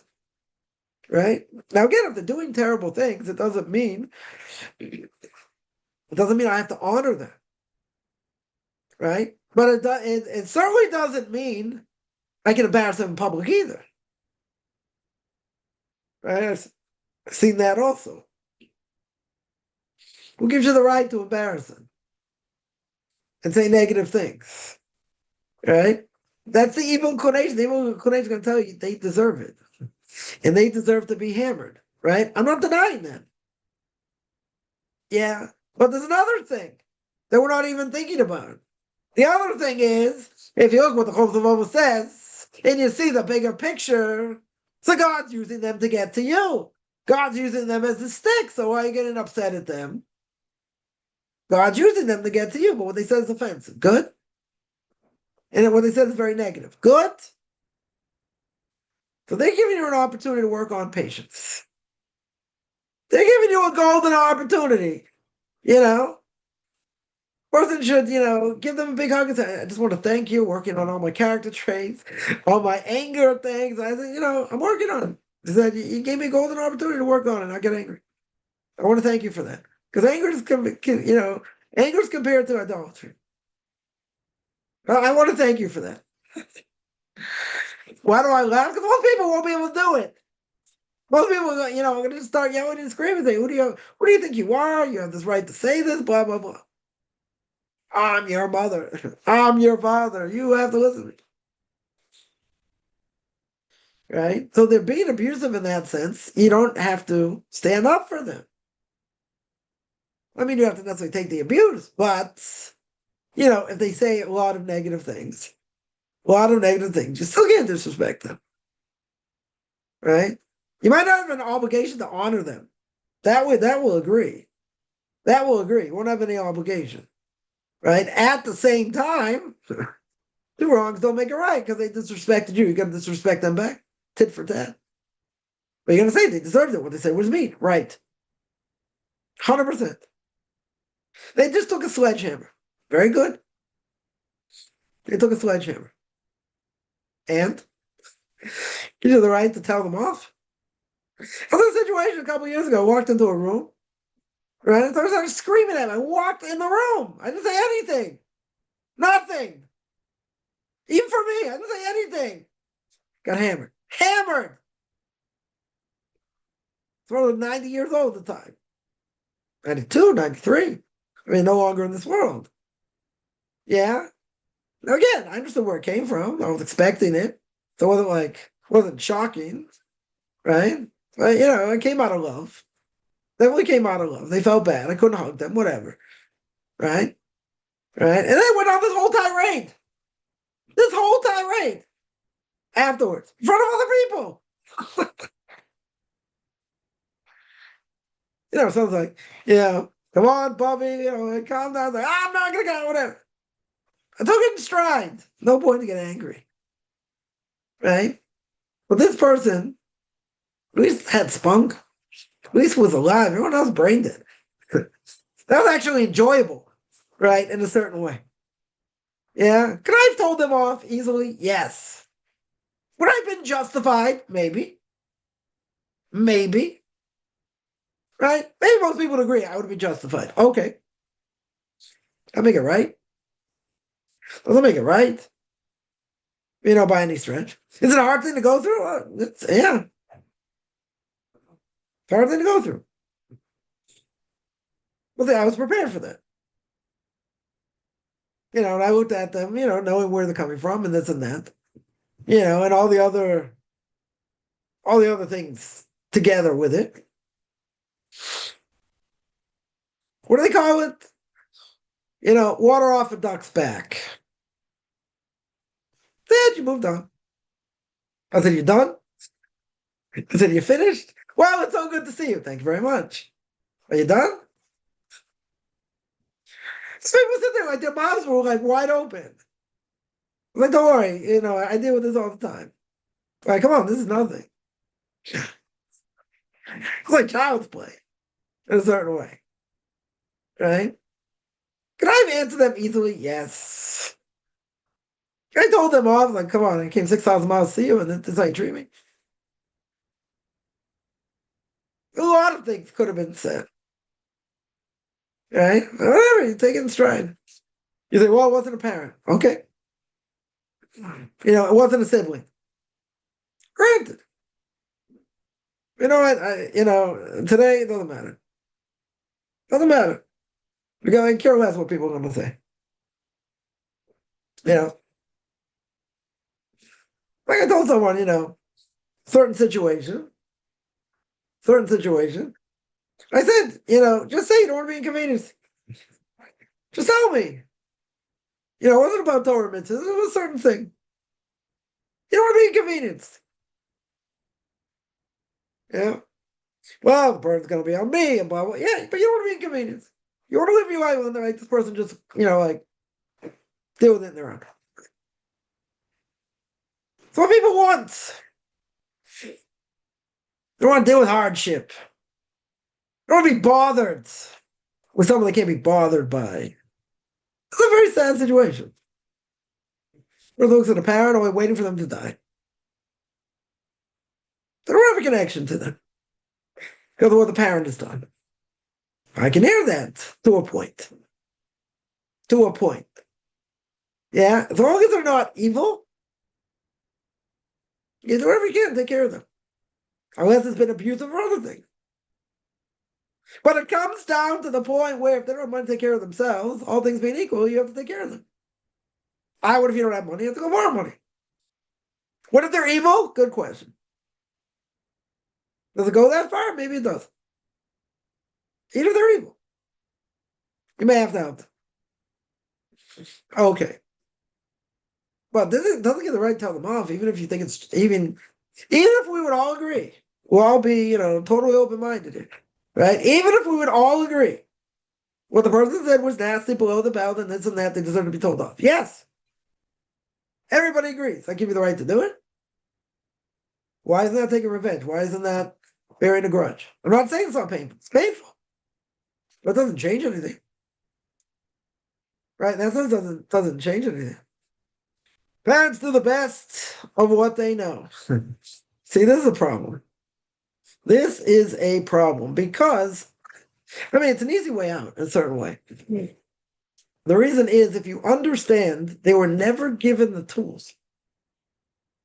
If they were never, ever, ever given the tools to know how to educate kids in general, then what can you expect? You can't expect anything. Right? Right? You can't expect anything. It's a problem with expectations in general, but in this case, someone makes a very good point. They're doing what they know. Now, what they know doesn't mean it's good. Doesn't mean it's beneficial. Doesn't mean it helps the situation. But in the bigger scheme of things, you're working with someone, let's say, that does not have the tools. So you can't, how can you have expectations in such a case? They were never given the tools. You're going to say, well, they should have learned. They should have heard Dr. Spock. They should have done this. Okay. But if someone doesn't, this is the problem with expectations. If someone's not capable of giving back X, Y, or Z, you cannot have those expectations. They're not capable. Right? And this is a good thing in life to remember. If they're not capable, then you can't expect anything. Right? Maybe we would say, and I hate to say this, but maybe we would say expect nothing, whatever you get is a bonus. And what's the reason? Because in this case, you can't expect very much. So if you can't expect very much, whatever you get, you take, but you understand where it's coming from. They have no prior education in this. They don't know what they're doing, and they're just doing it on the fly. And even if they know what to do, doing it is something else altogether. But, how many people out there over the years taking parenting classes? Yeah, I don't know. A lot of people read Dr. Spock's book, okay. But I guarantee there are tens of millions that never took a parenting class in life. Never. Yeah, that's my guess. So what do you expect? They're doing things on the fly. If they're doing things on the fly, how can I expect anything? But you're going to say, but it's painful and it's hard. Okay. Right? But if a person has expectations that can never be met, and this person is not capable, then you have to work within their world. Take someone who's narcissist, yeah? If you don't work with them in their world, you don't work with them. Even if they're a parent, you're not going to have that much of a connection. They're just going to care about themselves and go on and on and on. They can care less what you do or what happens in general. Can you expect that? No, it's a mental disease. It's a mental health disease. Someone who's narcissistic needs a lot of therapy, tremendous amount of therapy. They don't go to therapy. So how do you deal with them? It's hard. Right? It's hard. But if that's who they are, and that's what they do, that's what you have to deal with. You cannot have expectations of someone who is not capable of doing it. Whatever it is. You can't train somebody to be empathetic if they don't know what empathy is. If they've never been taught empathy, you can't expect they should have empathy in this situation or that situation. They don't have it. It's not there. And I know someone's still burned by this. Right? My simple answer would be, they don't understand what empathy is. They don't understand what empathy is. How can you expect them to be empathetic? You can't. It's unrealistic.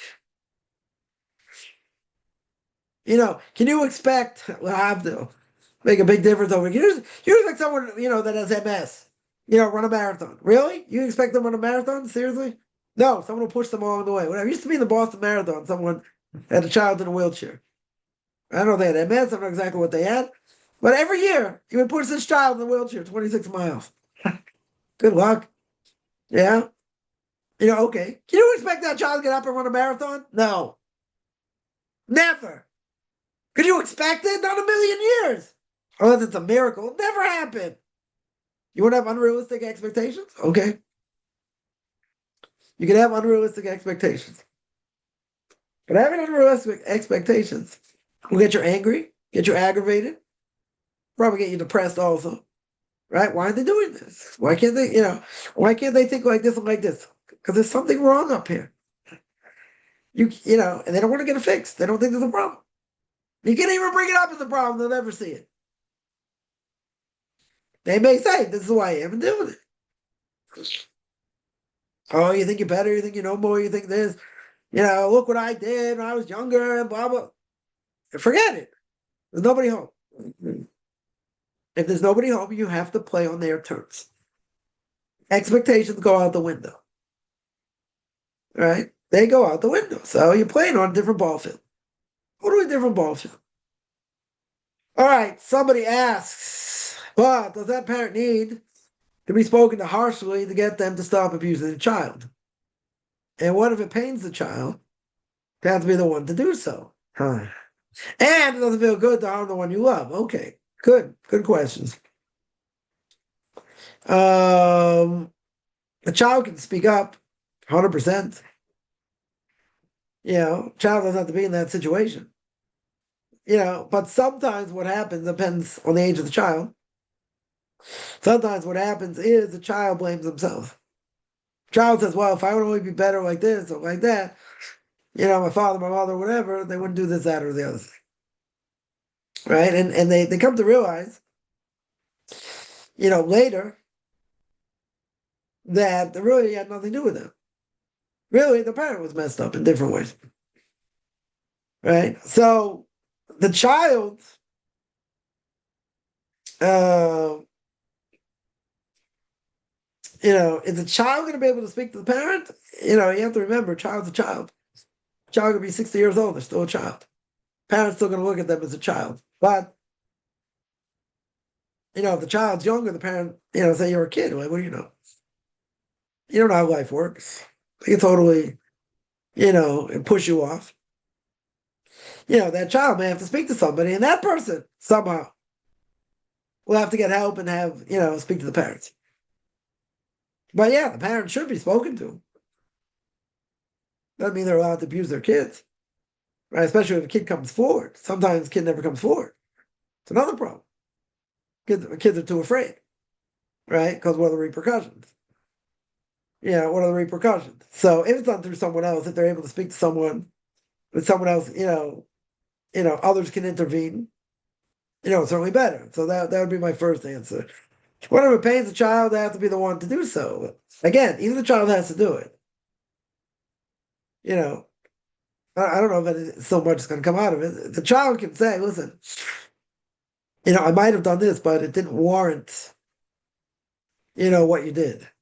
Or it didn't warrant what you said. Now, the parent can say, that's what I did, deal with it.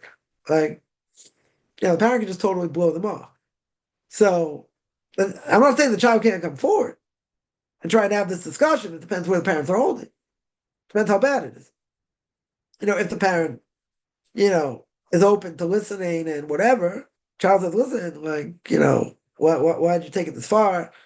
It should have been like that. If the parent understands and they're open enough, maybe that can do something. Maybe. Not saying none, but maybe the child has to. Again, depends on the age. It depends on the age. As the child gets older, they may feel less inhibition to say something because they think they have a right to say something, which again, talking back and answering back is a problem. But if they bring it up in a nice way, that listen, he said this, it was offensive and blah, blah, blah, it'll make the parent think. Now, the issue with that is, what's the parent going to say, though? Parent's going to say, but I didn't mean that. Right? The parent can say, I meant this, or I meant that, or whatever. Right? So what's going to happen?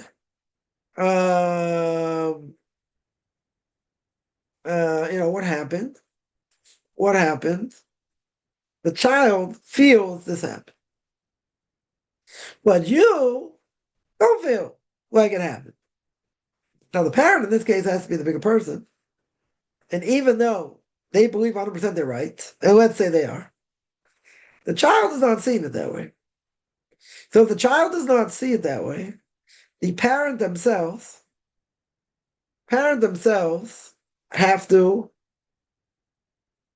do something where the child is going to see what they need to see.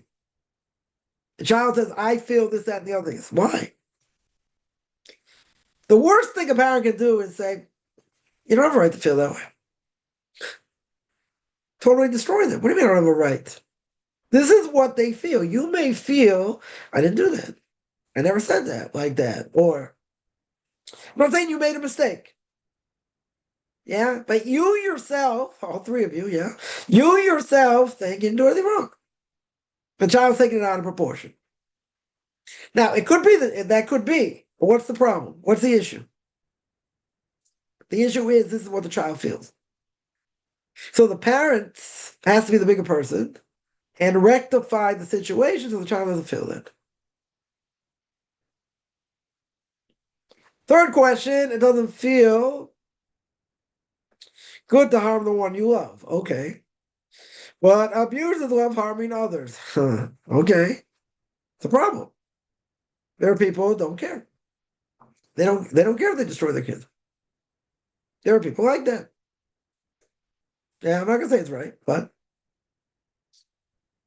you know, so the child learns the parents are hateful abuser. Yeah, they don't normally learn it as a kid. Sometimes they do. It depends what the parent has done. They'll probably learn it. They probably come to terms with it later, right? But again, it depends what the parent has done.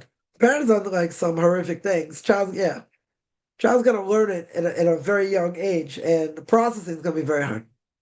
Child's gonna have a lot of difficulty because they don't know how to process it, right? A lot of times, the child thinks parents are angry, this and that, and if only I would do this, or only I would do that.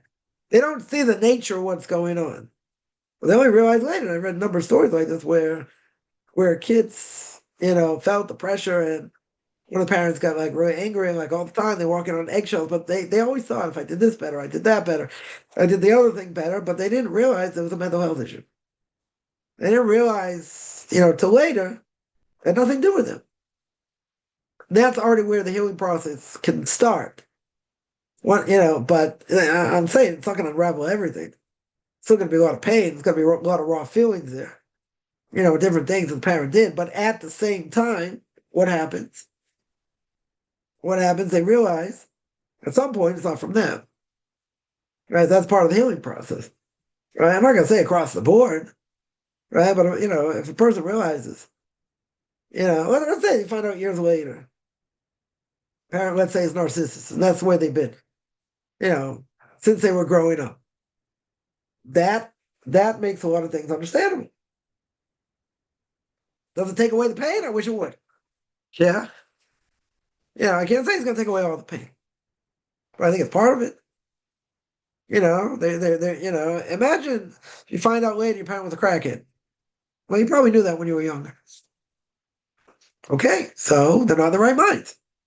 It's easier to understand.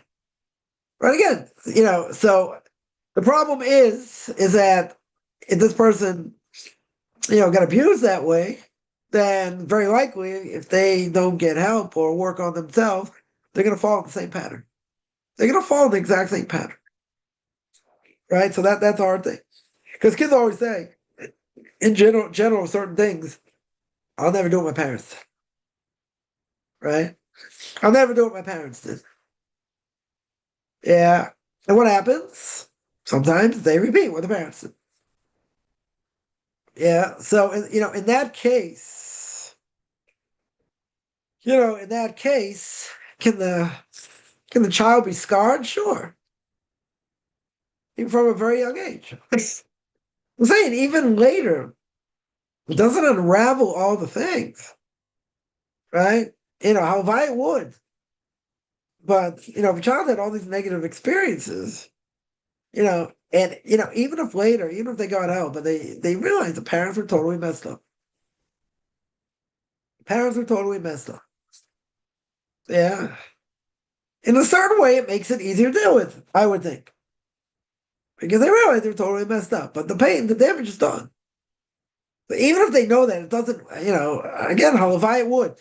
It doesn't mean it's going to will it and say, oh, because of all the things that happened, whatever they said, and they were out of their mind. Imagine, every time they did this, they were high.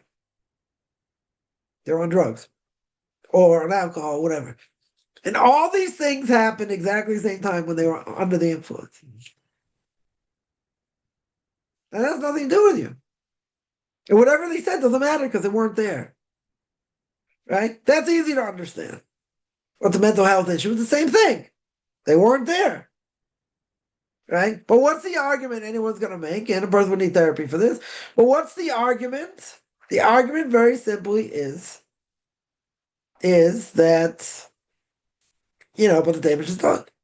So what seemingly would need to happen, I'm not a psychologist by any stretch, and this is going to be a very hard thing to do, is to go back in time, all these things that happened, and all these things that were said, look at yourself as a little kid and say, okay, stop. What did you do? What did you say? How did they react? It's going to be painful. It's going to be very painful to do. But when, if a person in that situation looked in their parents' eyes, and they see that they're just a screw missing, from them. Again, I'm not going to say, well, damage undone. No. But sometimes you have this type of therapy where, you go back, but you see, okay, what did you feel? Well, what happened over here? But and then you see your parents were high or they're just out of their minds. Yeah, is that going to undo everything? I don't know if it's going to undo everything. Yeah. Well, again, I'm not a psychologist by any stretch, right? But I would think if a person, can see in a different perspective as they were growing up, even getting the pain out and saying they shouldn't have said that, they shouldn't have done that, this was not the right thing. How would I react? And how would I see it? Okay. Right? That could have a positive effect. It could destroy a person in the process also. It could make it very hard because you're reliving all these things. Yeah. Any other questions? Or a parent, let's say, who never wanted to have a child and says to the child all the time. That's a problem. Yeah. That's a problem.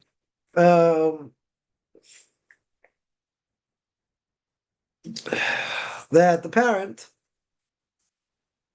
says, he never should have been here, never wanted, that make, a child feel good, in any way, shape, or form.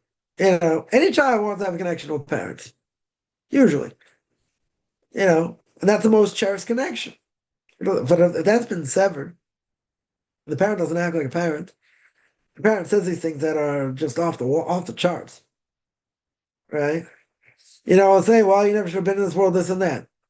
It doesn't give you the right to disrespect them. Yeah. You can say, well, that doesn't make me feel so good. I'm not gonna say bring it up all the time. I mean, if you brought it up all the time, maybe they say worse things. Let's say, but you could say, in a nice way, without yelling and screaming. You could say, imagine if I had you as a child. You say, well, I couldn't get an abortion, this, that, and we decided to have you anyway. Right? We didn't have a choice. And I would keep reminding you on a regular basis, the child I never wanted to have. How would that make you feel? You think, I mean, I don't, it's an emotionally charged question, yeah. How would that make you feel? You turn the tables. How would that make you feel? Like, how should I feel when I hear that? Feel whatever you want. I never wanted you. Right? So if a person hears that, it's a very hard thing to hear. It's a very hard thing to hear where, basically say they wish you weren't here in the world. They wish you were dead. Yeah, that's it's not pleasant. Right? So, a person can say very nicely, this kind of cruel thing to say. I am here, I am your child, blah, blah, blah. And they say all these negative things. You have a choice. Depends how old you are at this point, but you have a choice. Do you want to have such a connection with a person or not? Let's say you have no choice. Let's say you're younger. You're not out of the house. Once you're out of the house, you make your own choices. If you're still stuck in the house and you can't live anywhere else, it's something you have to hear. Unfortunately, it's something you have to hear. If someone says that, it's a cruel thing to say. There's no question. It's like later down the line, person, they keep hearing that. They say, listen, if you keep telling me this, why should I have any connection whatsoever? They say, so don't. So you make a choice. You can make a choice. Right? You say there's still a parent, okay. But if it's toxic, who says you have to stay with it? You know, I know very well if I bang my head against the wall till it bleeds is bad. So do I need to do it? Listen, you can say, I want every relationship, whatever, but you make it very hard because you keep saying this all the time. Now, if they don't care, you have to make a choice. You have to make a choice. You want that type of relationship or not? Right? Now, if a person says, I'm going to stick it out anyway, regardless, okay, it's your choice. That is your choice. And you understand the person may say this, and may say that a lot. Or you can say, you know what, listen, if you keep saying this, I'm not going to have any connection to you. And they say, okay, it's your choice. They make a choice. Right? I mean, what parents do to kids, I mean, they demolish them. One of the single biggest problems today is kids don't have self-esteem. This does not help. This destroys them. Literally destroys them. And they get made fun of, they get put down, other things, it destroys them. Every educator will tell you, interaction with your child, it's going to be like 90% good things, 10%, you can be critical. But you got to be careful. It's a very high percentage of things have to be positive, not negative. If a person's too critical, too nitpicky, kid's going to, go off the rails. They don't want to be micromanaged. If the parent says it's for your best interest, okay. Nobody wants to be micromanaged, and nobody wants, to be feel like they're a piece of dirt all the time. And to be put down all the time. If they know it's and you're joking, that's your personality, is one thing. But you still have to be careful. You still have to be careful. Right? Because they're only going to see the negative. And once, they see too much negative, they're just going to turn off. When they get older, they won't have very much to do with you. It's your own fault. Right? So, a parent has to be really careful. And yeah, we're our own worst enemy, there's no question. But, we got to be careful. So it says, ask the abuser, did you ever try to get or accuse an abuser to do something you don't want to do or hesitate to participate? So if the answer is, if yes, then it's positive for being an abuser, yeah. Yeah. But most people don't see it. Narcissism is a mental health disorder. They don't see it. People will say, well, I did this for the benefit of the family, blah, blah, blah. This is the way it had to be, otherwise it wouldn't function. Okay. But there's a price. There's a price a person may pay for that. And you have to be wary. Right? They don't think about it at the time. They're in survival mode. Let's say they're going to get divorced. Anyway, let's say they're in survival mode. Okay. But they can take it too far. And if they take it too far, the kid will rebel. You have to be very, very careful today. I mean, kids are like very, very fragile. Very, very fragile today. A parent has to be very, very careful. But kids get out of hand, parents get out of hand. It goes both ways today, what's going on in the world. But parents have to be better, no question. Have to be very, very careful what they say. Very, very careful what they say, what they do, how they act. They are the role models for the kids, for better or for worse. For better or for worse. Or the person that, the parents that have issues. I mean, everybody has issues to a point. No one's perfect, by any stretch. But at the end of the day, kids see the best in the parent and the worst in the parent.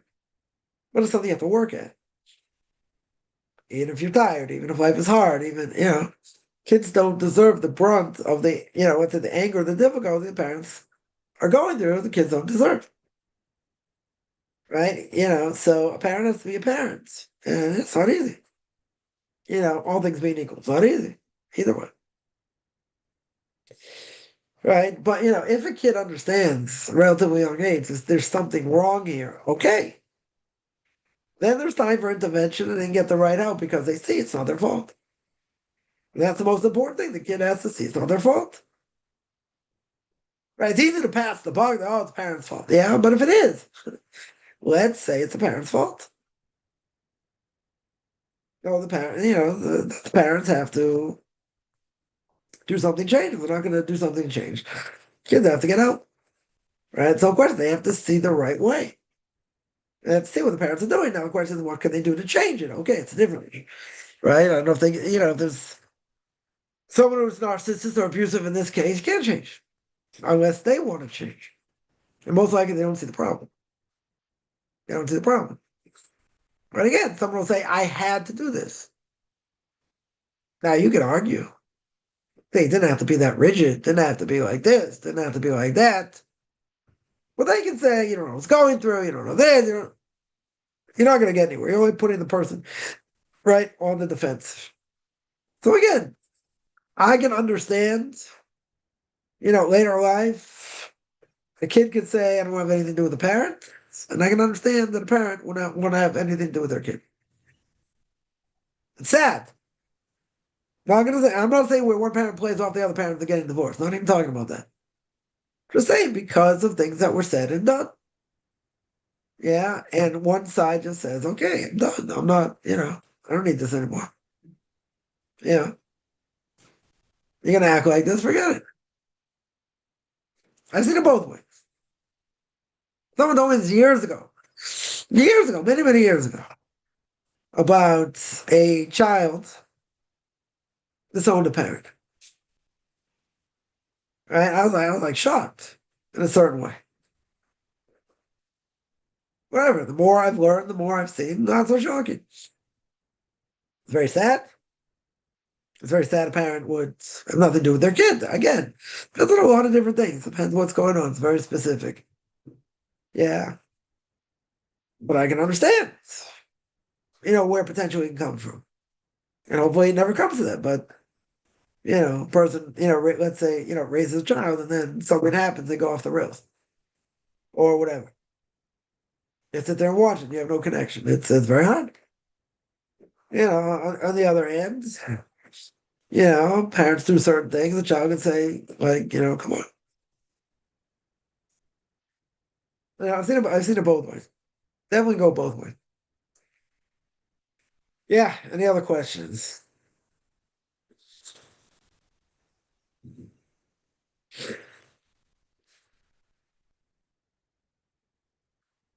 Someone asked why can't we read Rav Nachman for 5 years? I don't know. I would say it depends what a person's holding in the world, right? That's what I would say. But I'm not big into Rav Nachman or his teachings, but I don't know why someone would say that unless if they're learning it, they're not going to understand it, or they're going to misinterpret it, or whatever. So yeah, you come back to it years later, but I don't know what the context is, right? Why somebody would say that, exactly what the context is. Yeah. Any other questions? Um, when a child becomes an adult, it's permissible that child to stand up to their parent abuser. Yeah, they could. Right? Since no abuse in the child's home and no abuse to their children. They can. Again, a person has to be very strong here. Very, very strong. Right? But, if a parent, certainly is an abuser, child certainly can stand up to them. Right? And what if the parent attacks them? They can fight them. They have an obligation to protect themselves. Yeah? 100% protect themselves. That's not forbidden. They're saving themselves. Yeah? So that, standing up to them, that's not a problem because, again, it's protecting their own life. Protecting their own life is a different issue. It's a totally different issue. Right? And if it's helping them and whatever, so yeah. Right? But, in general, right? In general, a child has to be careful. Yeah, again, if a child is physically attacked, can they stop the parent, try and stop the parent? Yes. 100%. They're obligated to.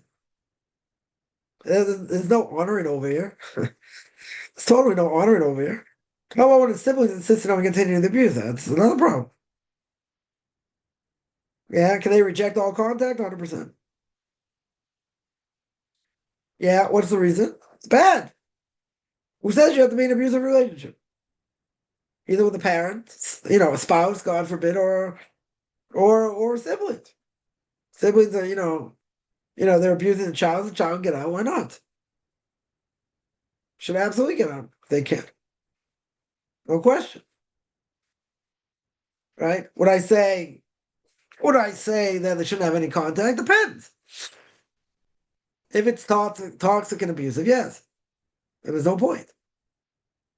No point. If the parents are abusive to the child, uh, um, and they did the past life, the child was an abuser too, connected Mida. They have the tikkun of the child. It could be that's why the child has to go through it. Could be. In other words, let's say the child in a previous Gilgul, previous reincarnated state, was abused other people, whatever, when, in a previous life. So yeah. So they're getting paid back measure for measure. That's true. Still doesn't mean you don't get out of the relationship. They may be getting paid back and being punished for that reason, yes. Right? But that doesn't mean you stay in that relationship. Right? In other words, if you know it's bad, yeah, for sure you get out. It doesn't matter if it's a previous life or not.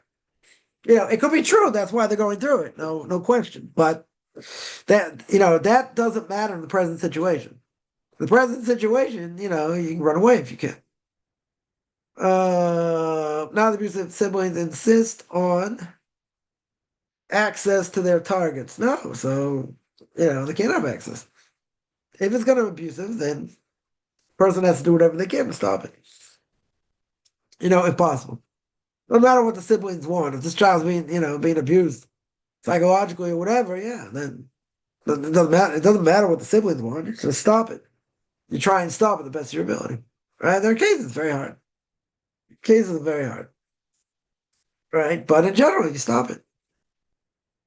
If possible. Yeah, and the main mean to be intervention. Yeah, any other questions? Boy, give me easy topics here. Yeah, any other questions?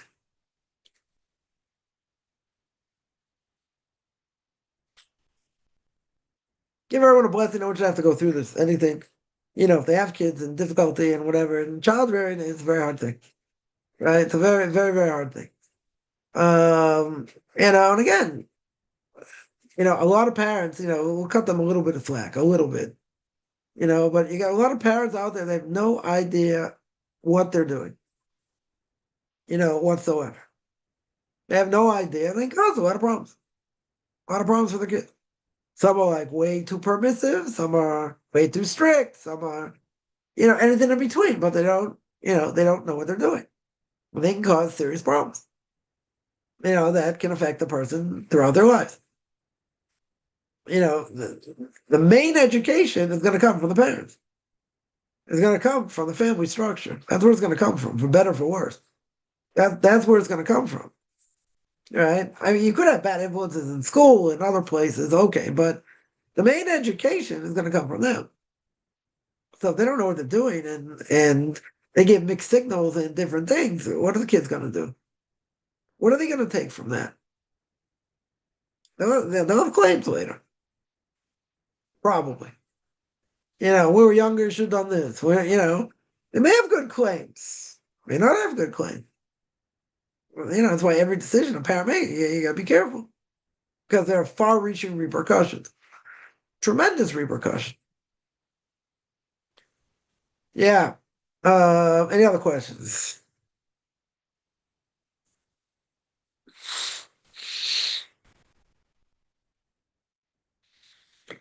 All right, I'm going to stop here. I do this every Sunday. 9 o'clock Eastern Time, 4 o'clock Israel time. Anyone has any questions, find me on Facebook at Michael Kaufman, Beyond Orthodox Version Judaism, orthodoxconversion.com. And on YouTube, Beyond Orthodox Conversion Judaism, there are good videos, Q&As, ethics for our fathers, book of Leviticus. Want to send me an email, rabbichaimkaufman@gmail.com, RBBICHIMCOFFMAN@gmail.com, which have a good beginning of the day, middle of the day,